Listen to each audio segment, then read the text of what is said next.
moi trop. Vous en faites me comprendre qu'il nous peut faire l'eau, bagaille ensemble.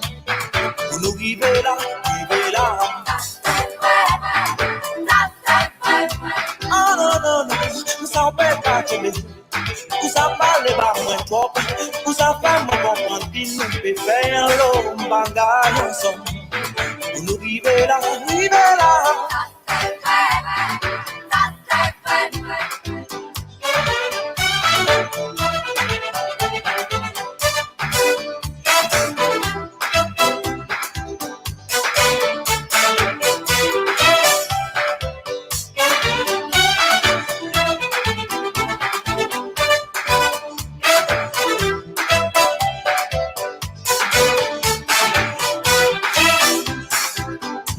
Ça se voit, ça se voit.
Vous en parlez pas moins trop.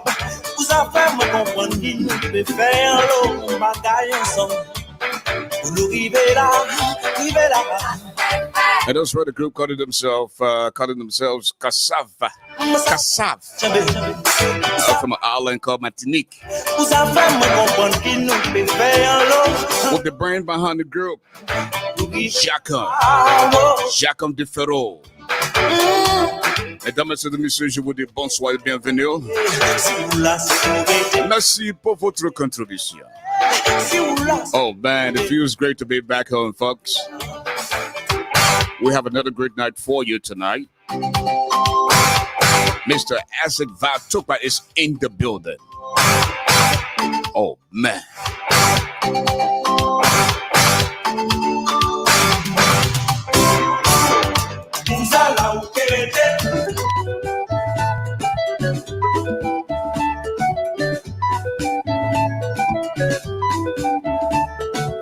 And once again, ladies and gentlemen, we'd like to say a big welcome to another great edition of the program Ashwood God Live on this beautiful Wednesday night as we come to you from Detroit. Make no mistake and throw no joke on this one. Please, as always, don't be selfish. All right? Invite a few friends so that we can all together have a great time tonight. We have in our studios Mr. Asif Vatupa, former chairman of the CDC USA and Montserrat County senatorial aspirant. He's in our studio tonight. He's going to tell us why he wants to be senator of Montserrat County. So, hey, don't be selfish tonight.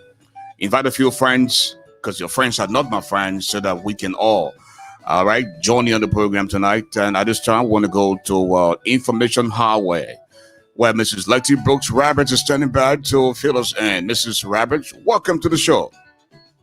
Thank you, Mr. Garley. How are you this evening? I'm doing great. Too blessed to be stressed, as always. Awesome. You're looking good. As always, and smelling good as well. That's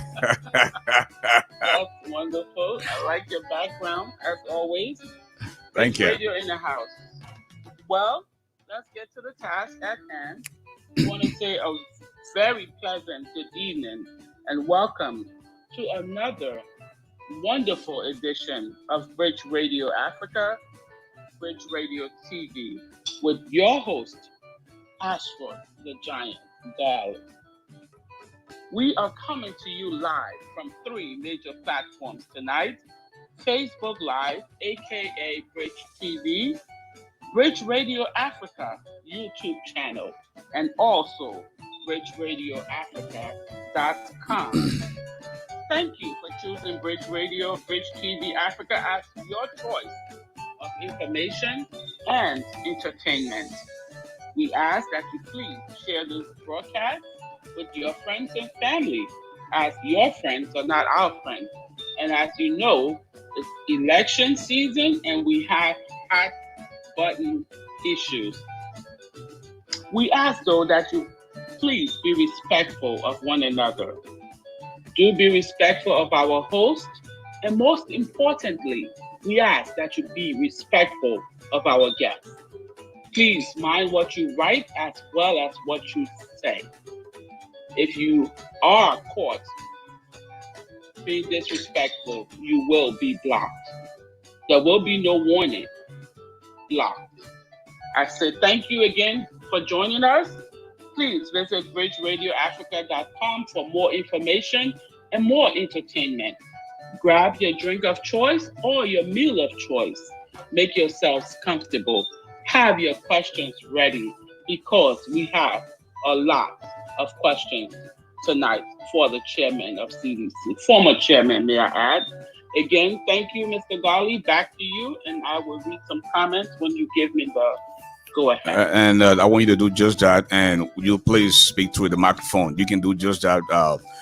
Invite a few friends. Say hi to our brothers and sisters who come here on a daily basis when we are in studio. So that's a way to start. So go ahead and read out a few comments. Awesome. We have Mr. Alex Jones in the front row this evening. He says someone knows how to build and manage something like a state-of-the-art hotel. And we also have Margaret A. Mapu Dyson replying to Vivian. Thank you, Vivian. Princess Chosen writes, Information Highway. You bouncing on the field. Howard Sony writes, Hi, Mr. Ghali. Kebe Precious Howard, hello, Bridge Radio.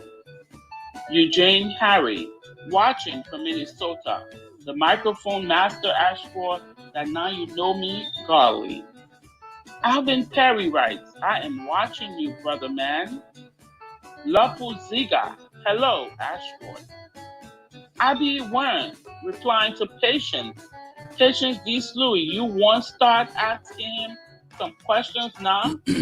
LOL.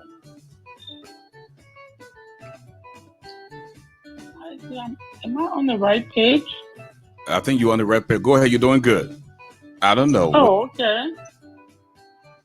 It said yesterday. I think you're on, I don't know where you're at, but you're supposed to be in okay, let me see what we have here. We see Helen Flomo. She said, good evening, everyone. I see James Wewan, the Giant. This is journalist James Aquid monitoring from Waterloo, Iowa. Gala, your show is part excellent. Great job. And we'll also have Mr. Aaron Jockey. Hey, Mr. Garland, welcome. Amos 2% Jr. All the former citizens will be here tonight, including Ben. It said, do you see that page, Mrs. Roberts? Yes, Mr. Ghali. Okay, but then what are you reading from yesterday's? All right, and Nathan Cohen, would there be phone calls? Certainly, we'll take phone call in the middle of the show. Austin Carpet is in the building. He said, ha, the Giant. We also see Mr. D. Flomo. AG, I am watching. From George, from Weir's proposed PHP Sports Complex, brother. Okay. Komasal Sword is in the building. She said, hi, Ashford. And I see Nana Smith. She said, hi, family. I also see Elizabeth Hand. Welcome to July, family. And I see Magdalene Japita. Hey, Ashford. And Patient D. Slew. Hi, my handsome cousin. And I also see Mr. Samson Gay. Hello, Ashford, the GQ Giant Garley. Hello, Lighty Brooks Roberts and the Bridge Radio family. So if you can see that page, just continue to read a few more comments as we introduce our guests.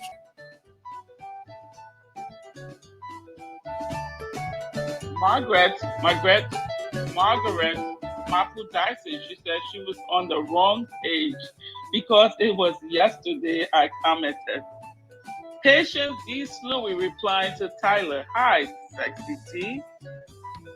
Tyler Toady, I here to support, cuz." Alfred Anderson checking out the Giant. And those are the trending comments. Thank you, Mr. Garley. Back to you. Okay.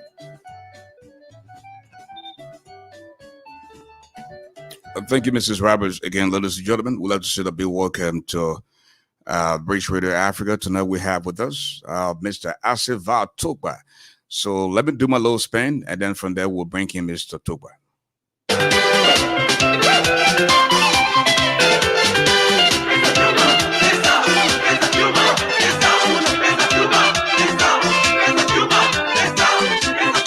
We have a country that is 173 years old, and the healthcare system is still a mess.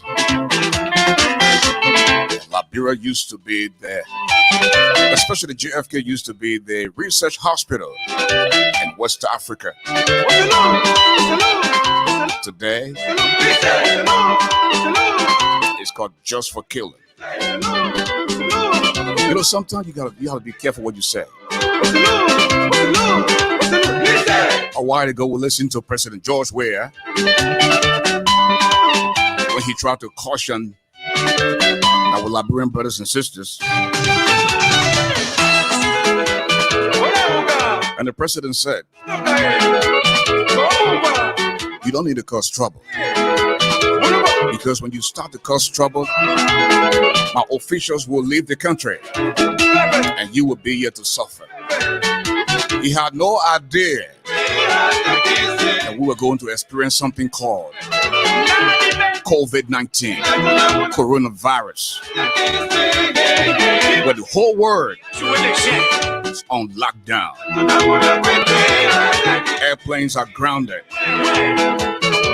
And those who have bragged in the past, "I have the best healthcare system in America. I can fly anytime and go to America or go to any part of the world." And today, you are not different from the common man.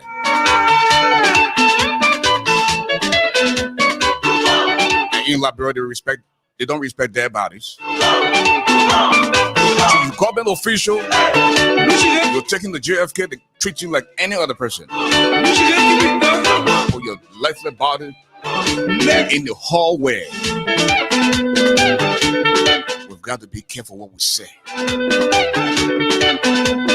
This too is Liberia. Fight hard and change the healthcare system in that country.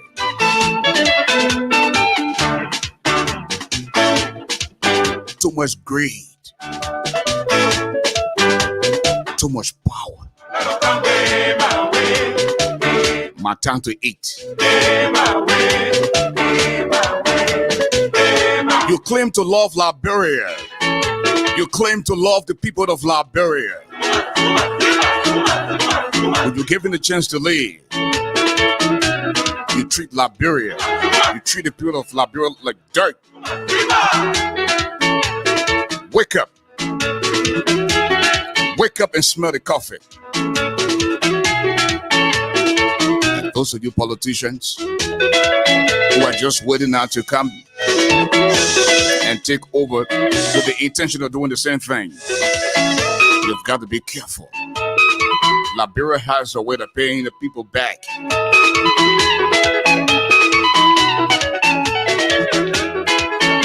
Some people are running behind George Weah for jobs. Today, George Weah has become an enemy. Simply because the job you wanted, George Weah didn't give you that job. So George Weah becomes a bad man. When I listen to people that Ben Senvi and then, you young man, as a chairman of Liberty Party, you abandon your party just to go seek job to George Weah. In the event where George Weah doesn't give you the job, then you become a crybaby. George Weah, I swear, George Weah, bring it on. Y'all bring it on with Rocket. I'm ready for fire. Benjamin Senvi. Now today you know that George Weah don't know how to lead. I thought he was the best man. He was the guy for the country.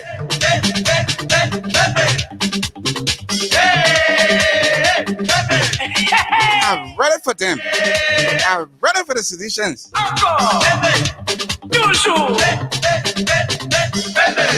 Job seekers.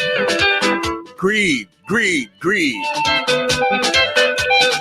Nobody cares about this country. You are so selfish. It's all about yourselves. Yes. Liberia is the last thing that is on your mind when you get into power. Okay. Excellent. This has got to change. Do we really know who really loves Liberia? Big question. Let's find out.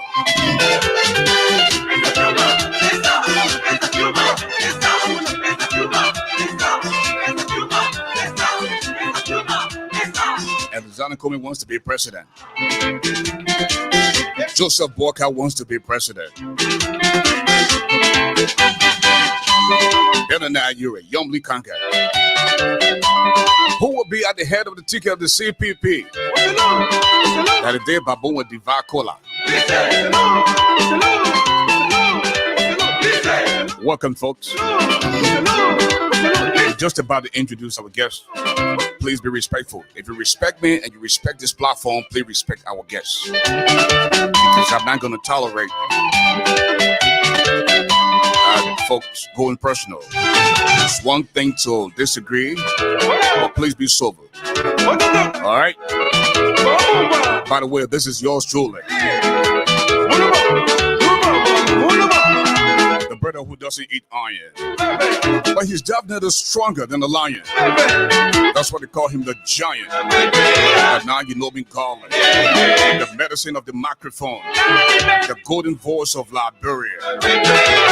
Worker.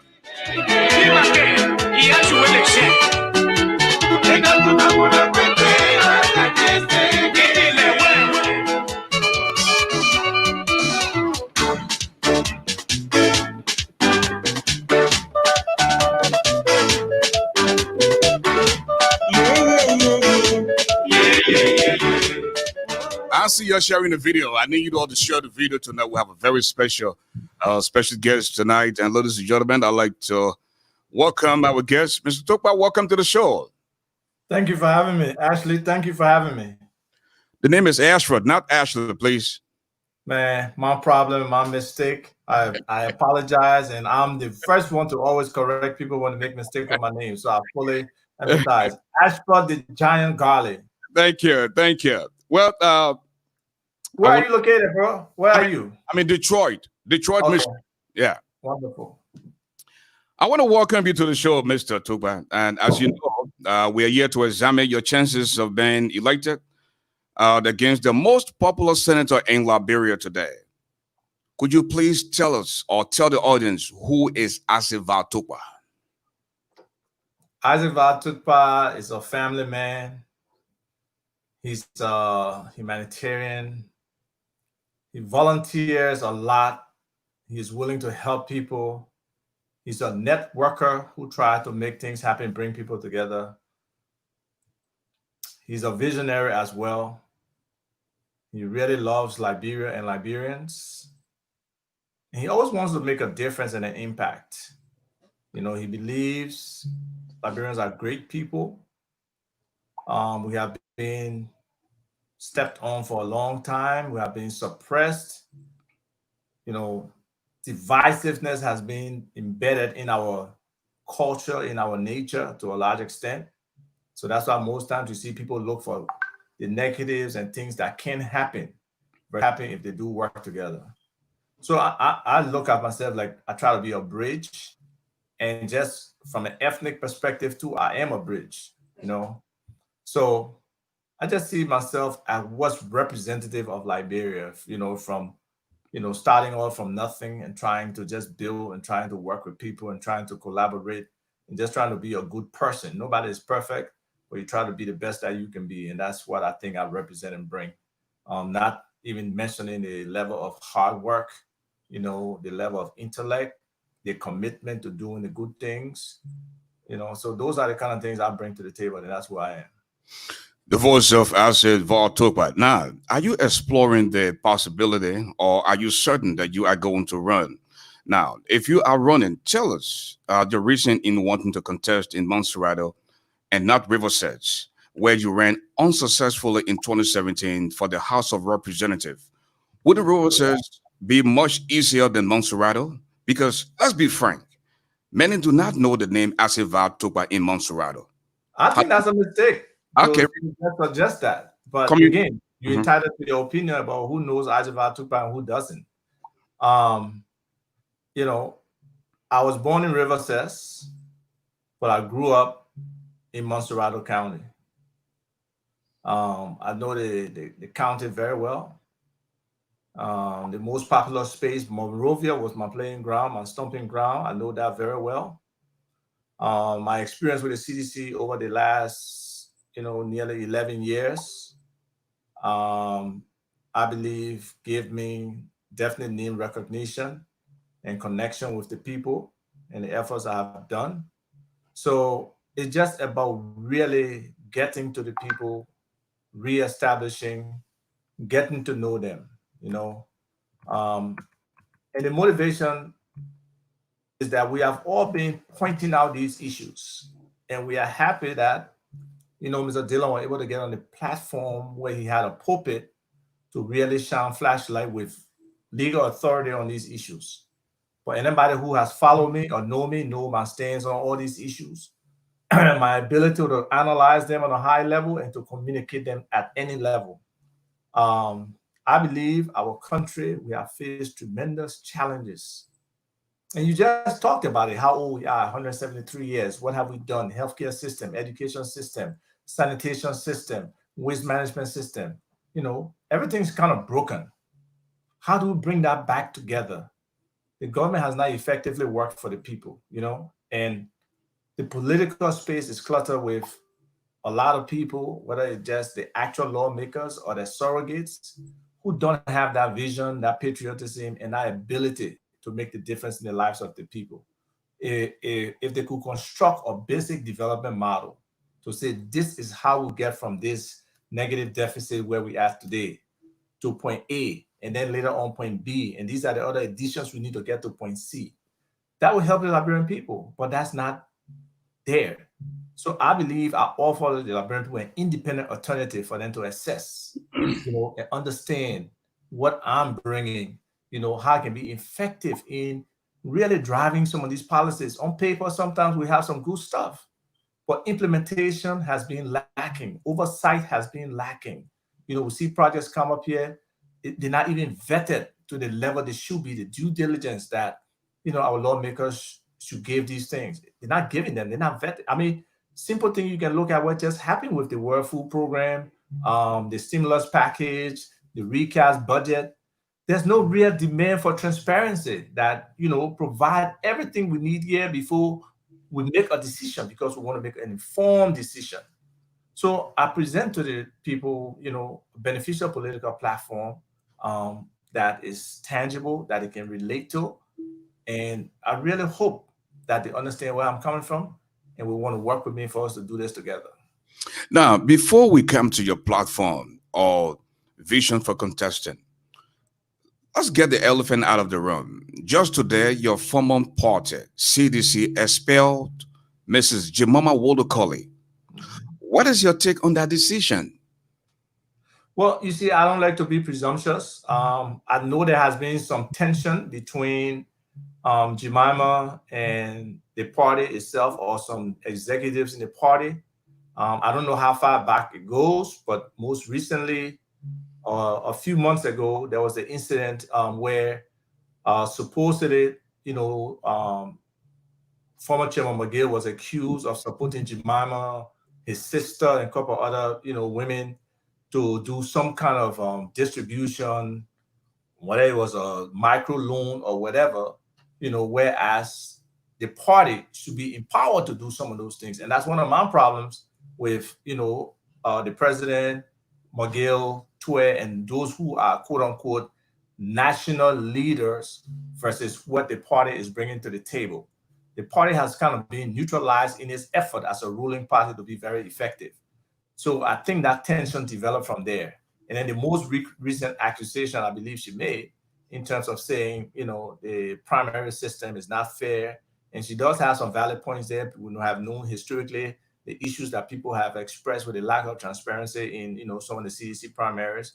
But I think during 2017 elections, there was a lot of visibility in the process and how they managed it, but, people have, it has been driven by special interest, right? A lot of times you hear, oh, that president, we are interest, or that this person interest. So whether that person is a legitimate citizen, or that person is qualified for the position, or they have the favor of the partisans or those delegates that will be going there, sometimes it doesn't matter.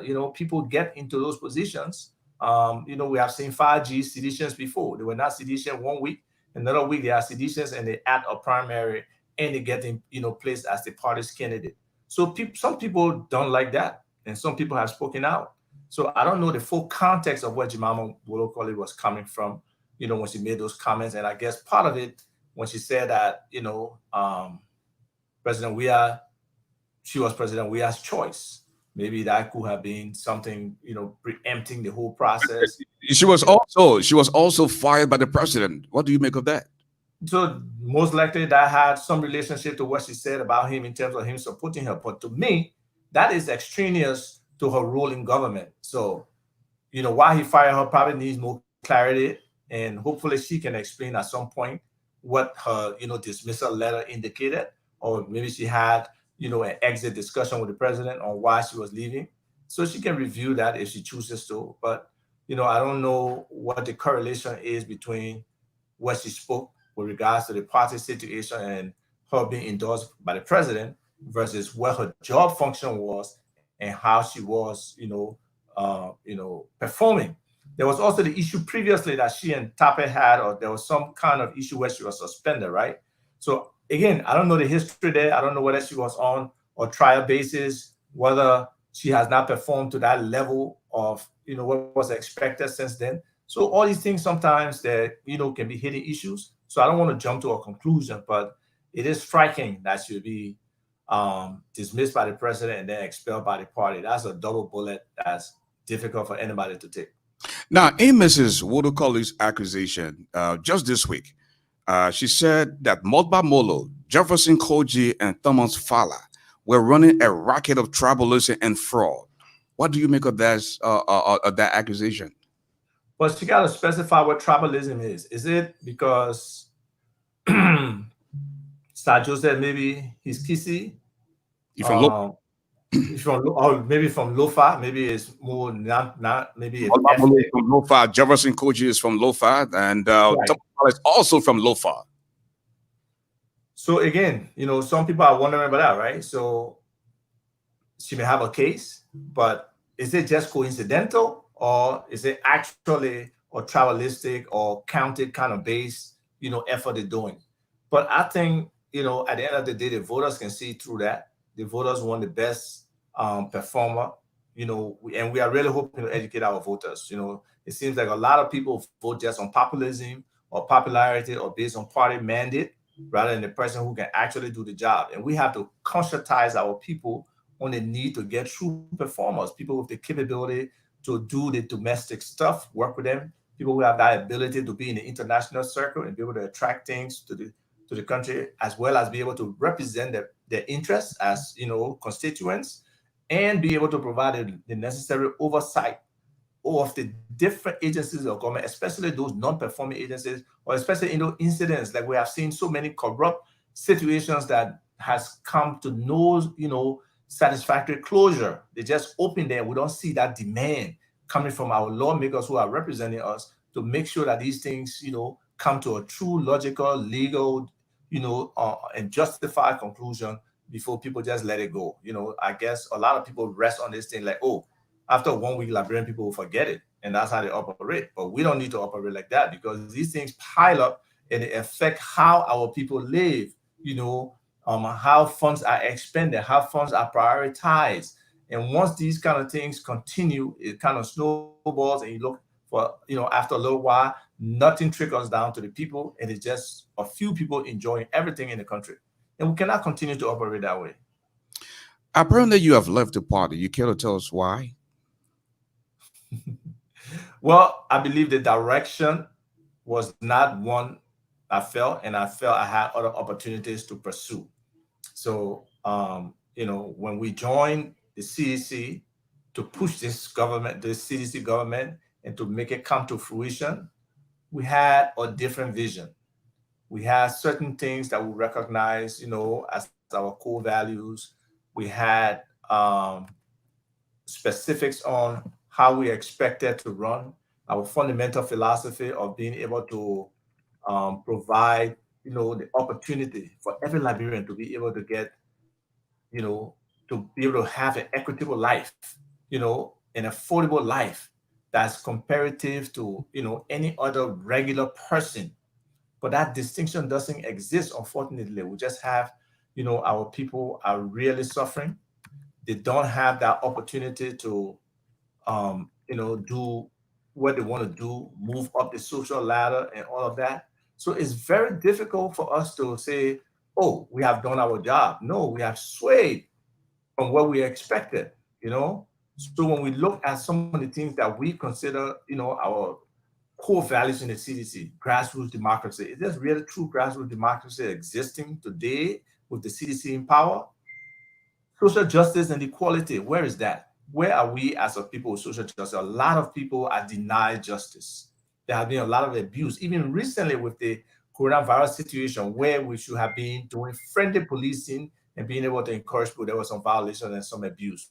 We have our security people, not really operating in that professional context. Some of them, they're fussing with each other, pulling gun on each other. That's a disruption of the fabric of society. Then we got accountability and transparency. That has been basically non-existent. There are contracts, there are deals, there are concessions that people have no visibility into. And the government has just refused to provide those documentation. So I must applaud the Senate recently for calling, I believe, some of the high-level government officials. They were supposed to probably meet today or tomorrow on the issue of the Eaton Lane and Iboma Lane, loan. Where are they? Why do we get into these engagements and we don't, really push it? There's no fruition. There's promises that don't come to bear. Look at nonviolence. That's another core value of the CDC. But there's a lot of violence going on, people to people. We need rule of law. We need effective policing. We need our police to be elevated to the point where people really do respect them. We got respect for diversity. Where is that going? People don't want to even recognize diversity. People just reject anything else. We got to have diversity. We are different people. We have different ideas, and they need to come to the table. I was extremely proud when they did the economic forum, and they brought different people to the table to share their thoughts. But what happened after that? It just disappeared. It's like nothing. The recommendations there just fell flat. Then why do you gather people to do something? We talk about women empowerment. We talk about rights of the child. But look how our women are being abused. Our children are being abused. And child abuse is not just the physical assault or abuse on a child.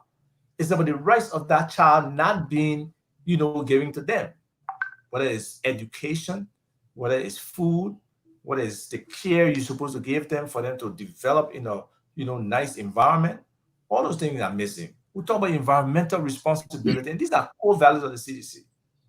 Where are we on environmental responsibility? We have the Chinese sand mining. We know we have sea erosion, but yet still we got people, doing that sand mining. We have them mining gold and diamond in our rivers. I've seen it happen. It was happening on Madame Salif. We complained about it. We made it part of our core values, and we are still violating our own core values to the extent that these people are redirecting whole rivers. The water is extremely polluted when it goes downstream to our people to drink. Those are all issues. We'll talk about globalization. Where is it? How are we interacting with the rest of the world? What is our foreign policy? Where is our cultural and economic cooperation and engagement with these different countries that's supposed to be bringing positive returns to us whereas we sharing some of our own cultural capabilities and experience, with other countries in the world. That's missing. We are just being still exploited as an extractive sector. We have not diversified. And then finally, focus on the future. Do you think we are focusing on the future now? No, our kids are at a disadvantage in their engagement in comparison with other young people in the world. There are some very progressive young Liberians who, try to get on these different international groups to be represented and stuff like that. They try. There's so many who come and say, oh, I can go on this thing. I just need money. The government should be willing to facilitate some of these things, to transport some of these ambassadors. If you look on Facebook, you know how many young people are ambassadors? Nearly most of them are ambassadors. They got that title. I don't know whether they earn it. I don't know what you have to do to be ambassador, but we got to make our young people our ambassadors. We got to, get into the system that our youths are in, understand how they are operating, and see how we can make them better. So those are some of the principal reasons why, I feel distancing at this time is necessary. Well, those are all great ideas. But let us again go back to your interest in wanting to become a senator of Monsarrat County. Mr. Tugba, would you agree with Mrs. Wolo Colley that the CDC primary as conducted by Jefferson Koji and Molu would not be fair?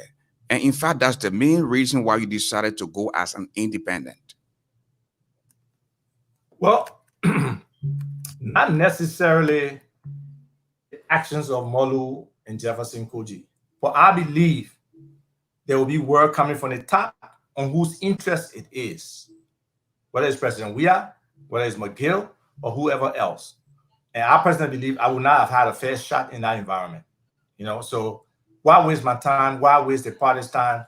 Why try to make noise about it after the fact when you can preempt and do something different? So that's why I've taken a different course and decided to go, independent.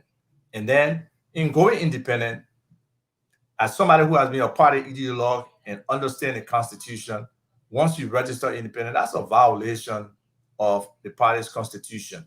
So why wait until you violate the Constitution to be expelled or to be suspended or to be reprimanded? I don't need that. I might as well go independent, establish my brand, engage the people of my own accord in a limited way. I don't have the resources that the CPP or the government has. Definitely not. So I'm not competing on that level.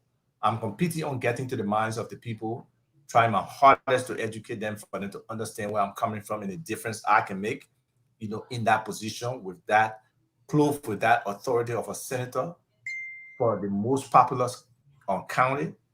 I think, we can make a lot of difference. Well, I've had some say that the Liberian Senate lacks credible men and women, that Senator Dillon has been able to shine the light on the inner workings of the Senate.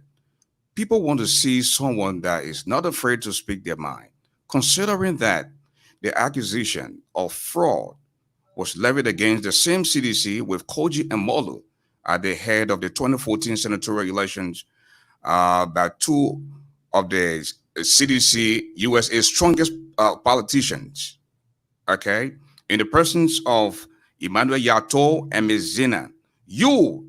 None of the CDC USA spoke against that. Wouldn't this say that the town trap has caught up with you? How are you assuming nobody spoke against that? But we haven't heard anything about this. So because if you don't hear a sound, and those does it mean that sound did not take place? And those that complain say you people did nothing about this. Again, that's a wrong assumption. Okay, so personally for me, I filed a grievance report against Chairman McGill because we had discussions before that Ms. Zina wanted to participate in these elections, and to preempt her in that way was wrong. So it was documented. I didn't have to come out and scream in the public to do that. No, I didn't have to. I filed a grievance report. Unfortunately for us, again, it's the same tracker maybe, or the duo. Senator didn't even respond to that. He was the head of the grievance committee at the time. And we made the issue, but with the party, you cannot bring everything outside. And you can ask Fatima any day. She knows how much I push for her and how strained it built the relationship between CDC USA and the national leadership at the time. But it's a matter of principles, and sometimes you got to push for people to see, them get their just due or their rights. With regards to Mr. Emmanuel Toh, at the elections, supposedly, because I remember that night, I believe he called me and said he won, and then later on they said the decision was wrong. So I don't know what really transpired at that election. I don't know what Mr. Toh expected me to do for him. There was not adequate proof of the ballots. Supposedly the light were turned off. So there has been some history. There may be validity to his claim that he was cheated, because he did call to say that he had won. But how could I push for a decision that I was not aware of? At least with the Fatuma thing, it was plain and clear. With Mr. Toh, I don't know what the numbers were, how the ballots changed. I wasn't there. So for him, he has always tried to cry about that to me. But I can't take that responsibility for him. Mr. Toh himself knows how he has behaved, over time in the CDC. So I'm not even going to go there with that. If he feels that way, that's his opinion, but it's not justified. You have been in the CDC for a long time, and again, there's no public record of you disagreeing with the party as it pertains to the fraud in the primaries. Why should the people of Montserrat trust you to speak for them when the same people are not in power? Okay, so is it only the public record of primary that dictates a person's position? They can go on my page. They can go and see when Dillon won, when the party was still fiddling around. I congratulated Dillon on his win. There's so many other instances, the 25 million mop-up, the 16 billion, the deals with Eaton and Ibomaf that I commented on and was against the position that the government was taking. So, for anybody to say that, they're just wrong. There's significant issues where I disagree on principle. Now, somebody saying, why did it take you so long to come out? There's this rumor that you've been looking for a job with the George Weahs administration. As a matter of fact, none of the leadership of the CDC USA was awarded a position, but yet you kept silent till recently. With the people of Montserrat count on you to fight for their interests when you couldn't even protect the CDC USA members. Okay, so again, I was not the chairman of the CDC USA over the last 4 years. Okay, I was chairman from 2012 to 2016. So I don't know how I could have fought for people to get jobs. So I don't even understand that. When you don't control a process, okay, because initially coming into this after we won the elections, we were supposed to have 5 candidates for each major position and vet those 5 people to get the best person appointed. The people shy away from that whole process. I can't be here responsible for a process that people deviate from. There's no way I can take responsibility for the actions of these people in government today, because that's not what we signed up for.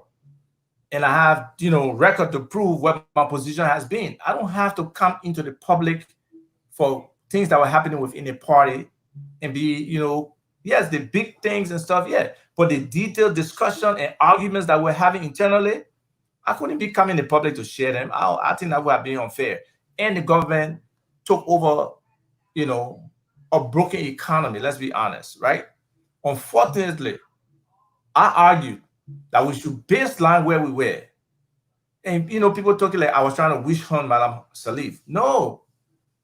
If Madame Salif was guilty of corruption in that baselining process, yes, she should be held accountable for it. Nobody should be exempt or over the law that they can't account for what they did while serving government. So my point was, let's do a baseline. It can be operational and financial audits of the targeted revenue producing areas or where we thought there could have been potential, fraud, mismanagement, malfeasance, misfeasance, whatever. That was not done.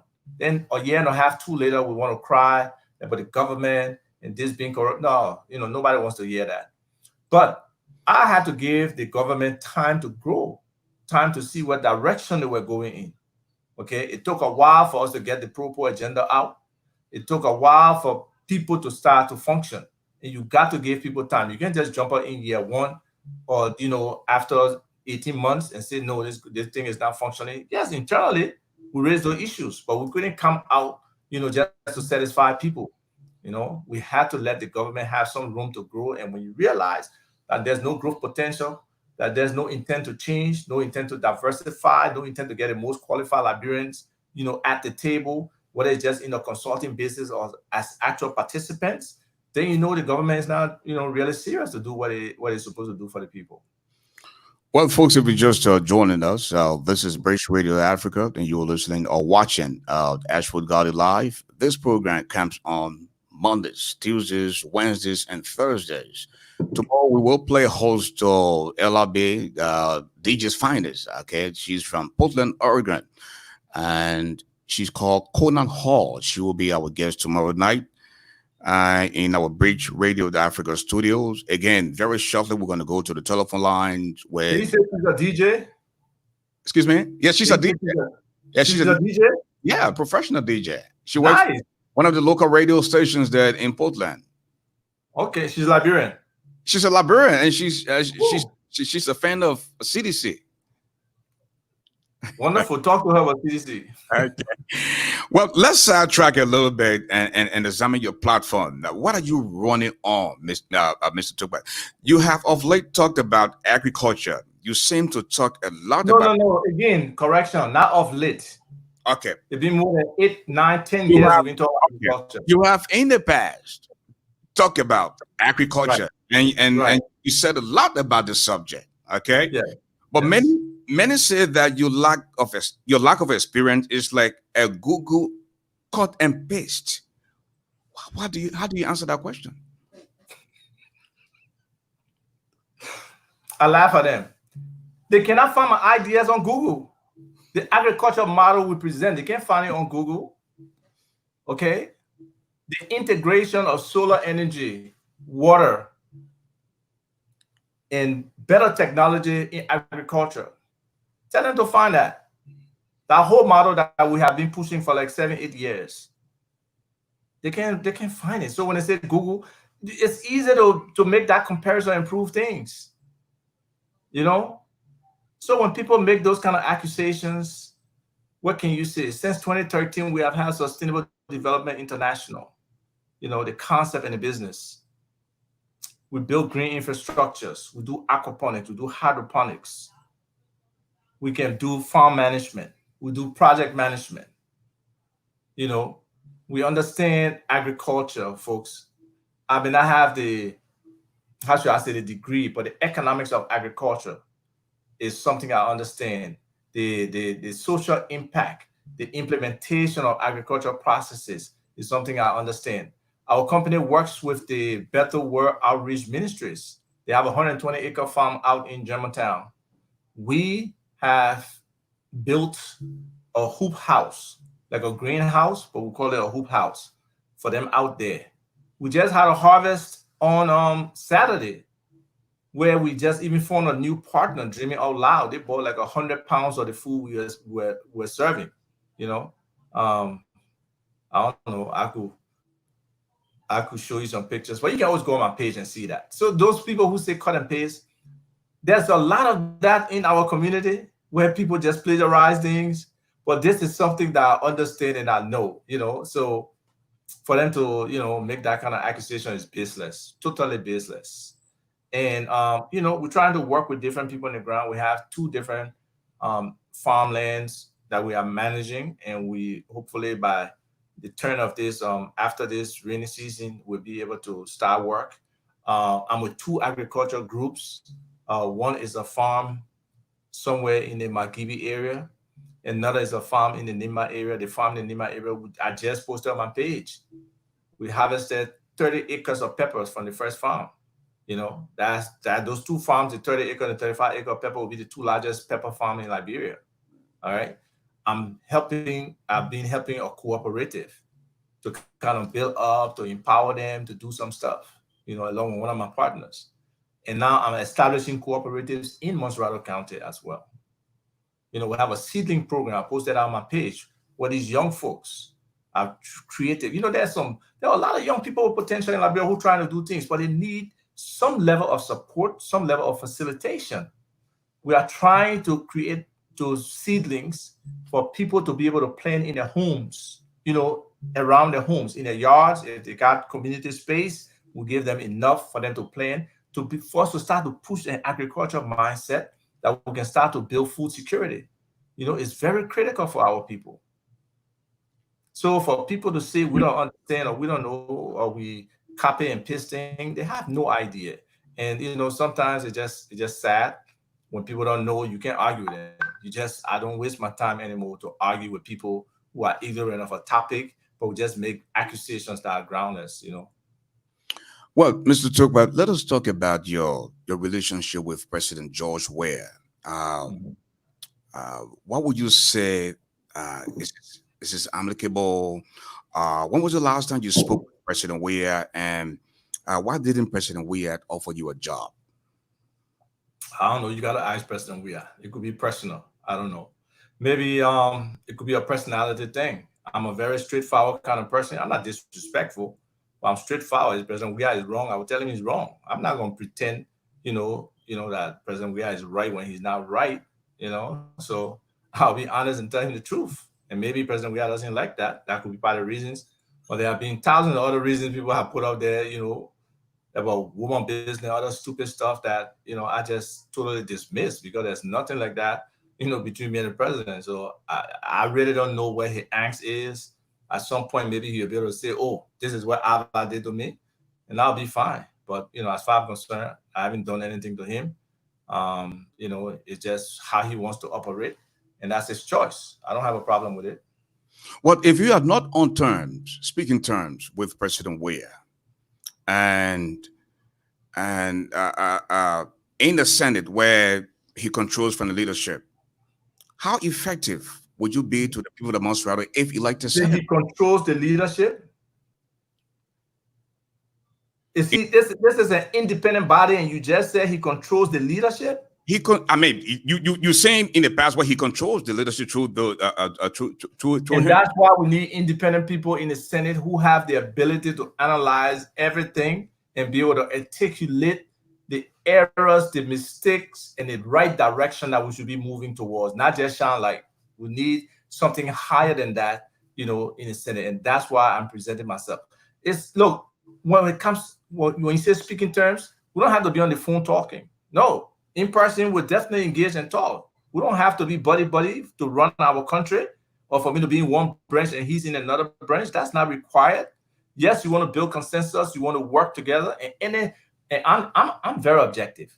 If the executive come with something substantive that can make an impact for our people, I'm not that petty to say no because they're coming from them, that I will not work with them and approve it. No, I'm not like that. I can work with anybody. It's not about friendship when it comes to country. It's not about, relationship, brother, sister, and stuff like that, when it comes to government. No, it's about the people. And we have to be able to collaborate and work with the people. That's why you were asking earlier about my platform. At the top of it is integration and transformation. We have so many idle resources, both on the ground and in the diaspora. We need to bring those pieces together. There's a lot of capacity that Liberia has. If we don't bring them together, we can't develop. There are people starting businesses on the ground. There are people doing things. They need help with strategic planning. They need help with structure. They need help with their accounting system. They need help with the vision that they want to push. They need help with external markets. We got professionals all in the diaspora, Liberian professionals, who have those capabilities to help people, to mentor them. Why don't we create a robust diaspora program that integrates those different people and bring us together? From the medical field, to the education. We got so many Liberians here teaching. We just had a Liberian, Stephen Collison, appointed as the president for, I think, one of the universities in New York. We got accomplished Liberians here. So the fact that we're not utilizing those people or their capabilities or the network they have that they can open access for our young Liberians to be able to accomplish things, it's just sad. One simple is that even in the athletic field, we have Liberians who are doing well in those capacities. Why can't we try to inculcate them into what's happening in Liberia, that they can be able to model mentor one or two kids, that they can be able to come to the US or to anywhere else and be able to show their talent and be able to, be like taken at a higher level and represent or be our ambassadors. So, that integration with people there, people on the ground, even something like a real small business association or administration in Liberia that seeks to empower small businesses, that seek to, kind of educate them on how they can get loans, how we can build communities, how we can develop businesses that are sustainable, is absent. So that leadership to facilitate those kind of things, to push for legislation that empowers those kind of things, to push for clear, how should I say it, allocation within any contract that Liberians must be represented, to have local content involved. Those kind of commitment is what we need. We need people to champion those things for us Liberian businesses to be successful. So that's part of the whole integration, and the transformation part is that mindset change. We got some mindsets that we need to change. We got to empower ourselves first. We got to feel like Liberia is special. It's not just there for anybody to come and exploit. We got to build a new nationalism and be proud of what it is to be a Liberian. We got to build more patriotism. We got to teach civics. Schools, civics is absent. People don't know what responsible citizenship is. They don't know what it is to be a good student, a good citizen, a good teacher, a good anything. So we got to improve that. We got to make sure that Liberia can be for Liberians and they can benefit. It's not just a haven for people from foreign countries to come, whether it's African countries, whether it's European countries, or whether it's our people from the Middle East who, and India, who are really controlling our economy. So how do we transform our mindset that I can elevate a market woman from selling, we are paying every day, to being somebody who can be a distributor or a wholesaler or an importer? How do we do that? Those are some of the things that should be keeping our leaders sleepless on how we elevate our people. How can we move somebody who's, doing the pimping thing into being able to, own a taxi? What is the crosswalk? What is that bridge that can make that happen? So there's so many opportunities for Liberians that can be created, that we can empower them to do it. So changing that mindset about the future and the vision for the future, being able to share it, let people understand, even in the tourism sector, for example, educate our people, all the beautiful stuff we got. How do we treat guests when they come? How do we really Liberianize and push Liberia as a brand where all Liberians understand? Look how the Ghanaians operate. Look how the Nigerians operate. We need to learn from our neighbors sometimes, our African neighbors, how they do it. How is Rwanda doing it? How is Botswana doing it? Some of these countries that were way behind Liberia back in the 70s, some of them were not even independent, So how do they do it that we cannot do it? We can. We got brilliant people. We got smart people. It's just about us being able to tap into that reservoir that they have in them and bring them out and make them feel comfortable, make them feel capable, make them feel like they have the capacity to do certain things. But sometimes you go to Liberia and you see the way people talk to people. You're like, are these human beings these people talking to? How can they address these people like this? Why can this help elevate them, teach them? And that's part of, again, the integration where we can have people mentoring people who are doing things. So when we come from that level, or you want to say something, go ahead. Now, Mr. Tukpa, you talk about the strength of CDC. You also talk about the strength of the CPP. Senator Darius Dillon has now become the light of the Senate. And he's a very popular senator. How do you intend to contest against this guy? So you really expect me to bring my strategy to bear? I mean, come on. He is known. By your own admission, So he's known. I will make myself known and let them put me on one side and put Darius on one side and make a choice. Since it's about popularity, I'll make myself popular too. And then what? I think in that case, then it's flat out, who wins. But it's not just about shining the light. And that's what we have to try to work with our people and let them understand. It's about what's next. How do we take them to the next level? How do we elevate them? And you see, I'm not worried about Senator Dillon's popularity, okay? That's fine for him to be popular. But development, empowerment, job creation, these different things we advocate for, we have been advocating for years. It's not based on popularity. It's based on substance. It's based on some level of experience. It's based on exposure. It's based on network. It's based also on your specific academic interests and who else you can bring to join you to the table to make these things happen. So I'm not worried about that aspect. The biggest thing is, can I work with these people, engage them, embrace them, and be able to encourage them to move in the direction of substance rather than populism? And Now, that's the key. That's the now, challenge. now, many candidates wanting to get elected have subscribed to the Dillon's doctrine. And what part of that doctrine is applicable to you in your case? I don't know what the Dillon doctrine is. Doctrine is he come and slash his salary in half, where he said he was going to receive $5,000 as opposed to $10,000 or $15,000, and he was going to declare his asset, and he did just that just on the day he got inaugurated. I don't know if he did just that, because there were issues and rumors and the management of that. What, since he's been taking salary, what has he implemented with regards to that salary for the Do you care to explain about some of those issues or rumors?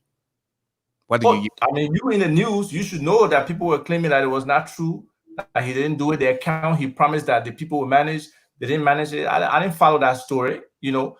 But what can one senator's salary? I want a holistic cut of senator salaries across the board. Senators are overpaid, and you know that. You know, why should we be some of the highest grossing and lawmakers in the world when we're hardly producing anything? What is the economic impact of senators on our country? We have to look at that.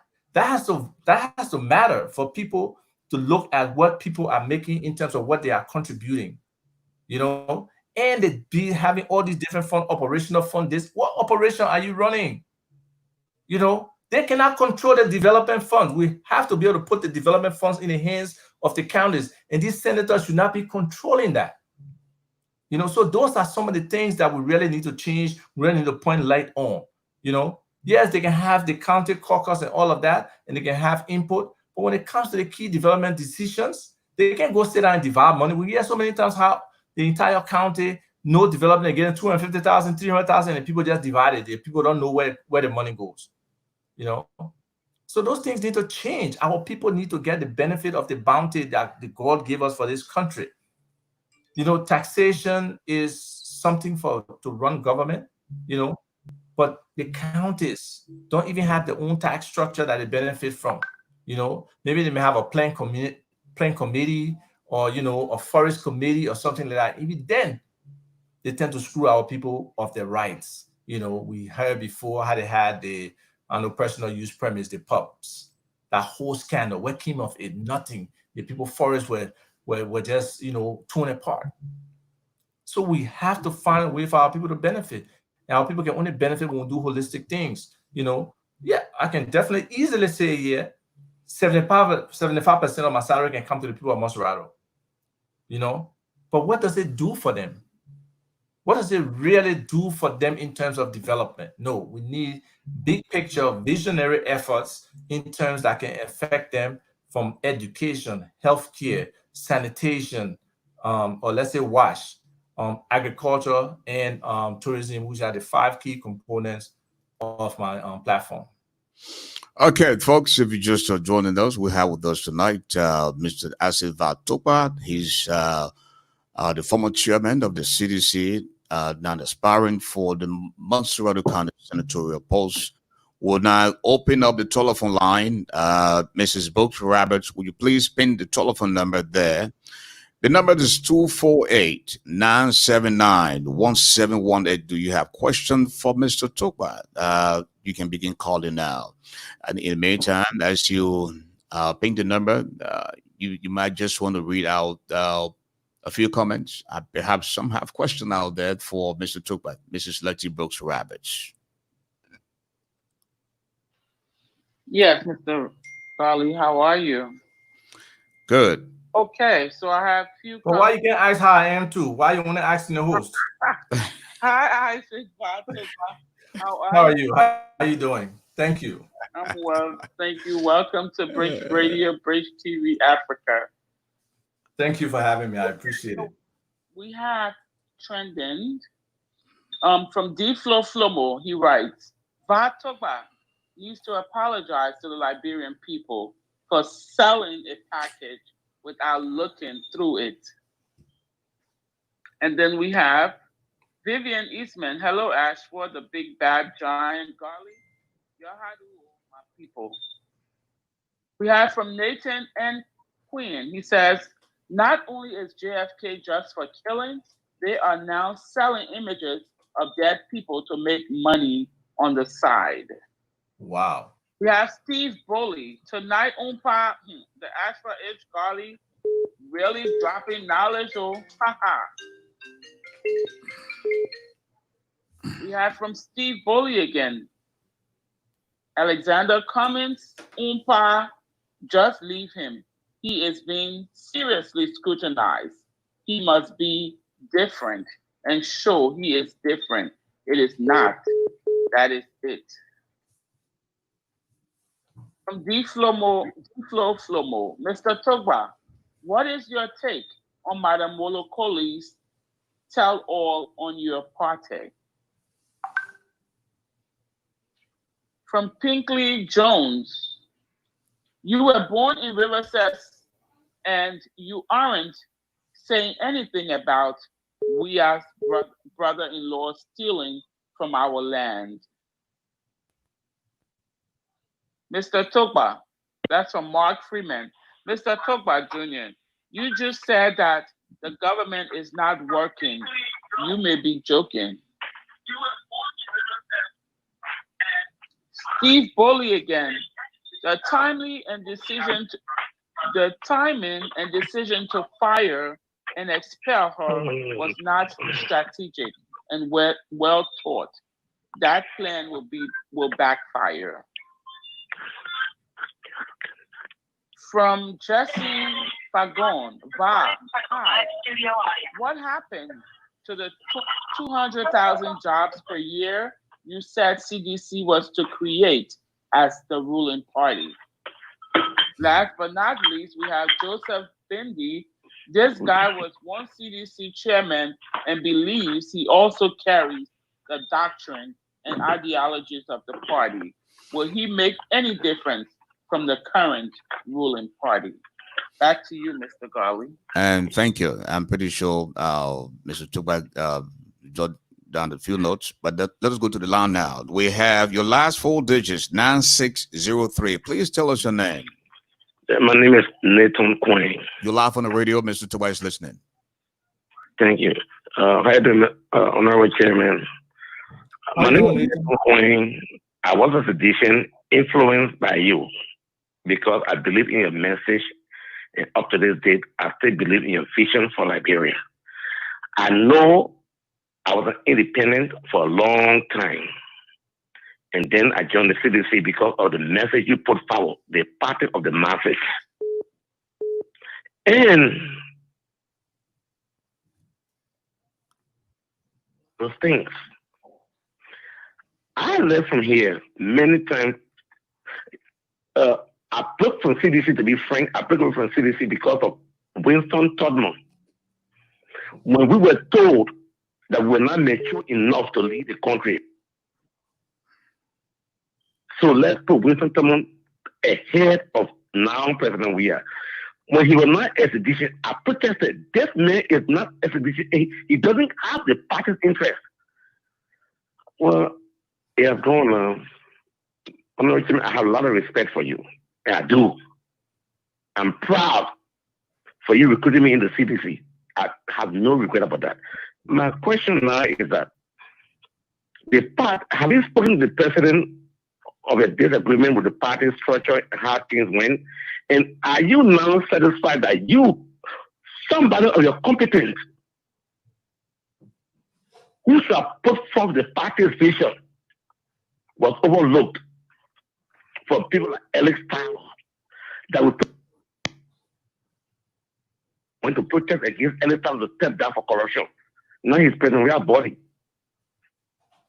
Are you proud now, or are you happy of your association at that time with the party? I would say yes. You didn't know that. Now he's president.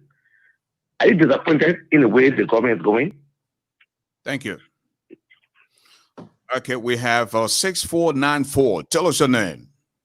Good evening, Mr. Collins. Hello. Thank you for your show. My name is Jay Gonapa Dolo. I'm calling from the state of Pennsylvania. Good evening, Mr. Tupa. How you doing? Good evening, Mr. Dolo. Thank you. I really have vocal respect for Mr. Tupa. Mr. Tupa, he was the brain behind CDC, and I respect his knowledge of leadership. He's not one of the vocal leader with all the ups and downs with CDC. He did not say a word, and that's why I got respect for him. And besides that, too, he has this sense of humor that he listens to people, and sometimes I ask him why they get upset. But I just want to make a recommendation, Mr. Tupa. With the lot of expertise you have and with respect that you are gained from the Liberian people, I will respectfully advise that you don't go in this senatorial race, but rather join the CPP. You can make a big difference. You can be a big engine and a big brain surgeon behind the CPP that we can move Liberia forward with the kind of knowledge you have. But if you go like this, I don't think it's the rightful time to make this rightful call. But if you go with the CPP at this time, maybe in 2023, now, then we can go with you because you have a bigger brain and we can make this a success. Thank you, Mr. Dali. Thank you. Aliyu is on the line. Hello. Yeah, General, how you doing? I don't want to talk about that. Please amplify your voice a little bit. Speak a little bit louder, please. Okay. As for, can you hear me much better? Yes. Go ahead now. Okay. All right. How you doing, Mr. Tukpa? This is Aliyu. Like Asfa said, I like the colors. I just wanted to admonish you first, and then I'll probably throw a little question in there. Look, let's be frank here. You're not going to win most of the country. Why waste all of this energy and resources going to combat a guy who is already known to be the winner of most of the country? There is absolutely no need. You were born in Riverside country, and you could not even win against a power hand in most of the country. I mean, how can you do that? And a lot of people are taking a serious exception to your candidacy or your intention to run based on your temperament. People are concerned about how hot your temper is. And if you go back to replay this particular show you're having with Axford, you actually see your level of temperament in this on this show and other shows. So how can you make a good decision on behalf of the Liberian people if you are so temperamental? Another thing I wanted to ask you is, if you know so much about agriculture, you got so much good plans about agriculture, can't you do it in the private sector? Do you have to be in government in order to help the agriculture sector? Thank you so much. Okay, we'll take two more calls and then we'll go back to our guest. We have 8067. I believe this is an OC call. Hello? Yeah, how you doing, man? I'm calling you from Australia. Okay, tell us your name. And Mr. Tuba is listening to you. Yeah, my name is Alfred. No, now you're Alfred. I'm talking about the gentleman from Australia. Go ahead. Yeah, my name is Sam. I'm calling from Western Australia. You know, Mr. Tupa, I want to applaud you for the courage for coming forward and everything you did for the Liberian people. Some of us don't know you personally, but somehow we heard some good stuff about you from some citizens. Always called that if you was around President Weah, certain things were not going to happen, and you would have put stop to some things that are happening now. But this is my courage to you. I mean, this is my advice to you. And everyone is going to tell you this pretty much, unless someone that doesn't like you. Darius Dillon has proven to us that we can give him the second chance, and he's going to be the man to be able to get us at least one foot ahead. So I would like to use this time to publicly advise you, like the previous caller said. We need good people in the CPP to replace some of those criminals we got there. So I'm kindly encouraging you, for the fact you had the courage to back up from CDC, that means you had a very good heart for Liberia. We want to use this time, some of us, to encourage you to join the CPP so you can replace some of those criminals we got there, and find a way that you can pull forth some of your agenda. I'm pretty sure the CPP will be open to work with anyone that have a very good heart for Liberia. But honestly speaking, going against Darius DeLong, everyone is going to tell you this, is going to be of no good. You want to see the good thing happening in Liberia. Everything you just spoke about here is the same message Darius DeLong is preaching. And we need more good people in there. Darius DeLong always said, we need more DeLongs in there.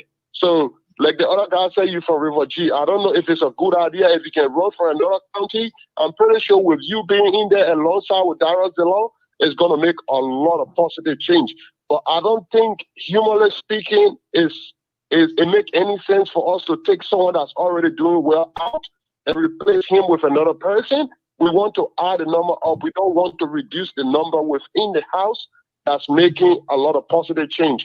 So I just want you to be able to encourage yourself and find a way to run in one of those counties and be a backing hand to Darius DeLong. But honestly and friendly speaking, you ain't going to win ADD because ADD got the back of the people. Thank you for the time, Mr. Dale. And one more thing, please. Thank you. Another reason why you may not be lucky, you were part of the CDC team and you guys did not take the time to vet President Weah. When I heard you talking about vetting, I'm like, really? This guy worked with President Weah for how many years? There's a saying we go in the kissy power where you can tell the person to leave what they got in their hands, they will leave it, but not the heart in their blood. What President Weah is doing today is something that been in him for years. So if you couldn't vet President Weah, how can we trust you now that you're going to vet some of those guys that are going to come to you tomorrow for scrutinizing when you're in the Senate? Thank you, sir. So I Thank just you. want to encourage you again to find another county, please. Thank you very much for the time. Thank you. Okay. Again, there's a guy on there called Pepsi Harris. Why it is true that I can't control what you say, but please respect our platform. Stop the name calling and Mrs. Roberts. I don't know if you saw that, but we won't tolerate people using profanity here on the show. We have this unknown caller. I believe his name is Alfred. Hello. Hello. Yes. Where are you calling from?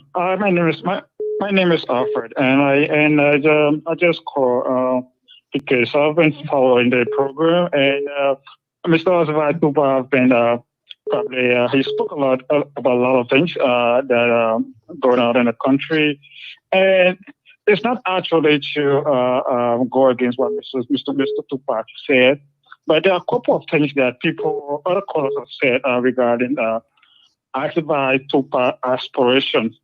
I think people are trying to put populism in Liberia across the issue of academic qualifications and all of that. Now, let me just be very fair and blunt here. The issue of Darius DeLong, you cannot talk about Darius DeLong sounding like, I think this is the myth.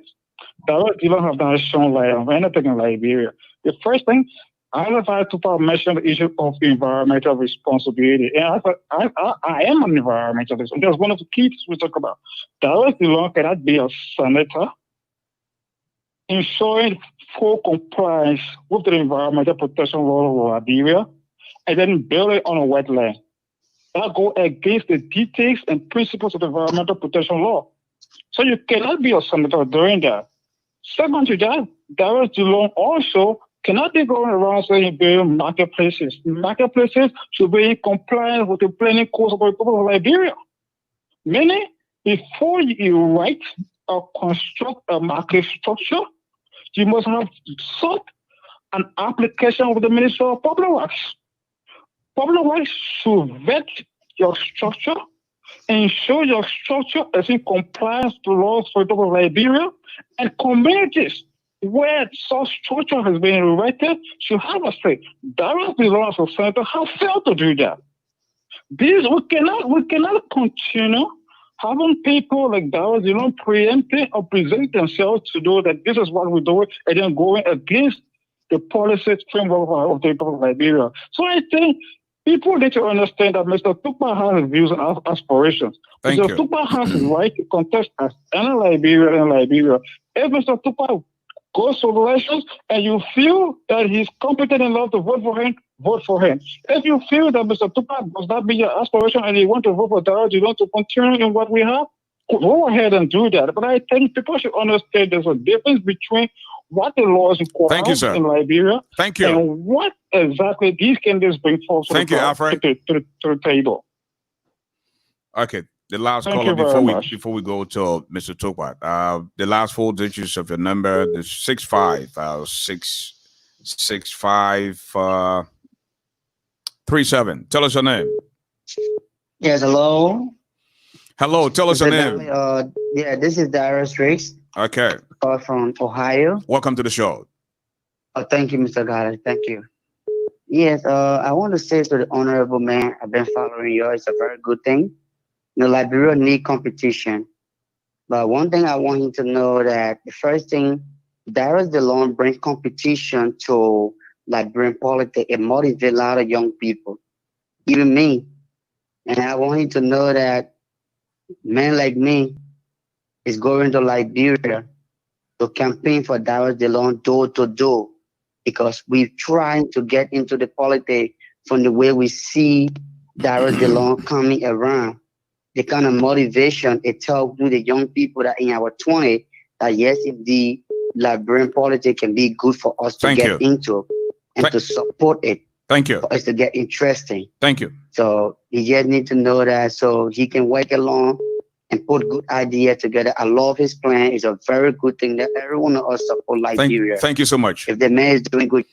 Okay, Mr. Tokpat, this caller has been very persistent. Perhaps he's from overseas. Hello, tell us your name. Yeah, hello, big brother Ashley. I'm Samuel Tamagwe calling from Asia, China. Samuel, my name is Ashford, not Ashley, yeah? Ashford, yeah. Thank you. Sorry, sir. Mm-hmm.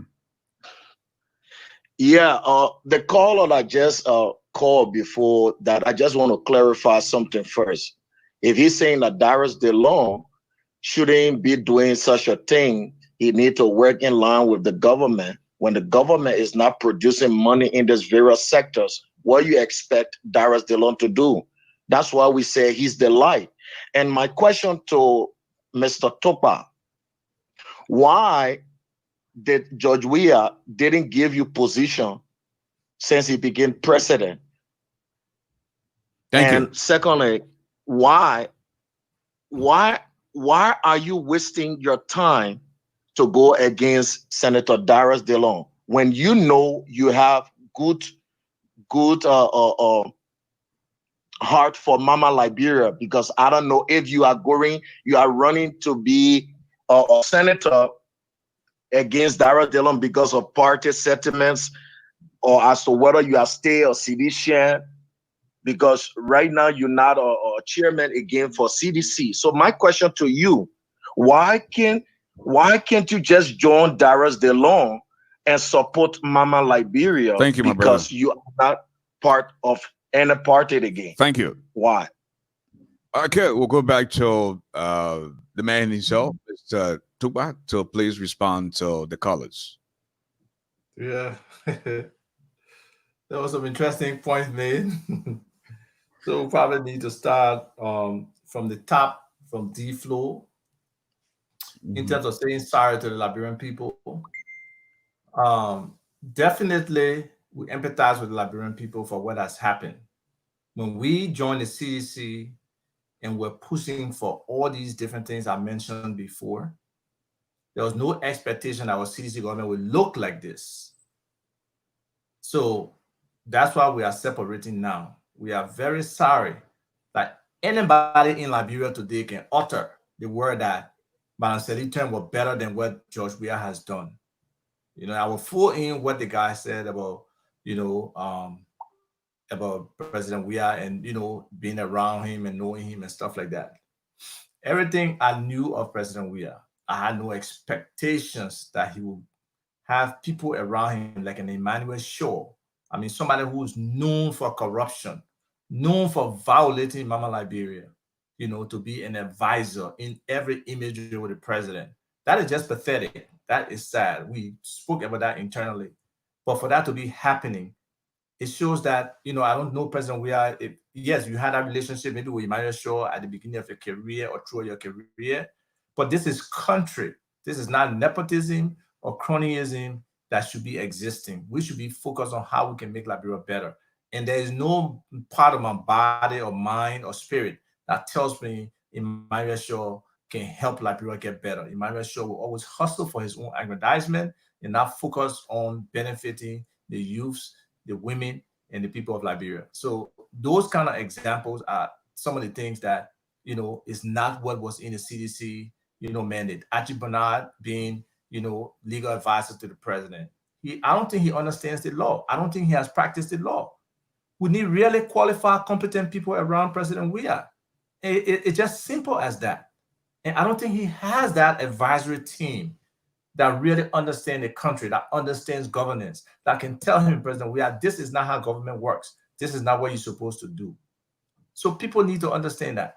With regards to, our support for President Weah, it was based on what I believe, the passion, the love that President Weah had for this country, that he put country before himself. Obviously, he did not do that.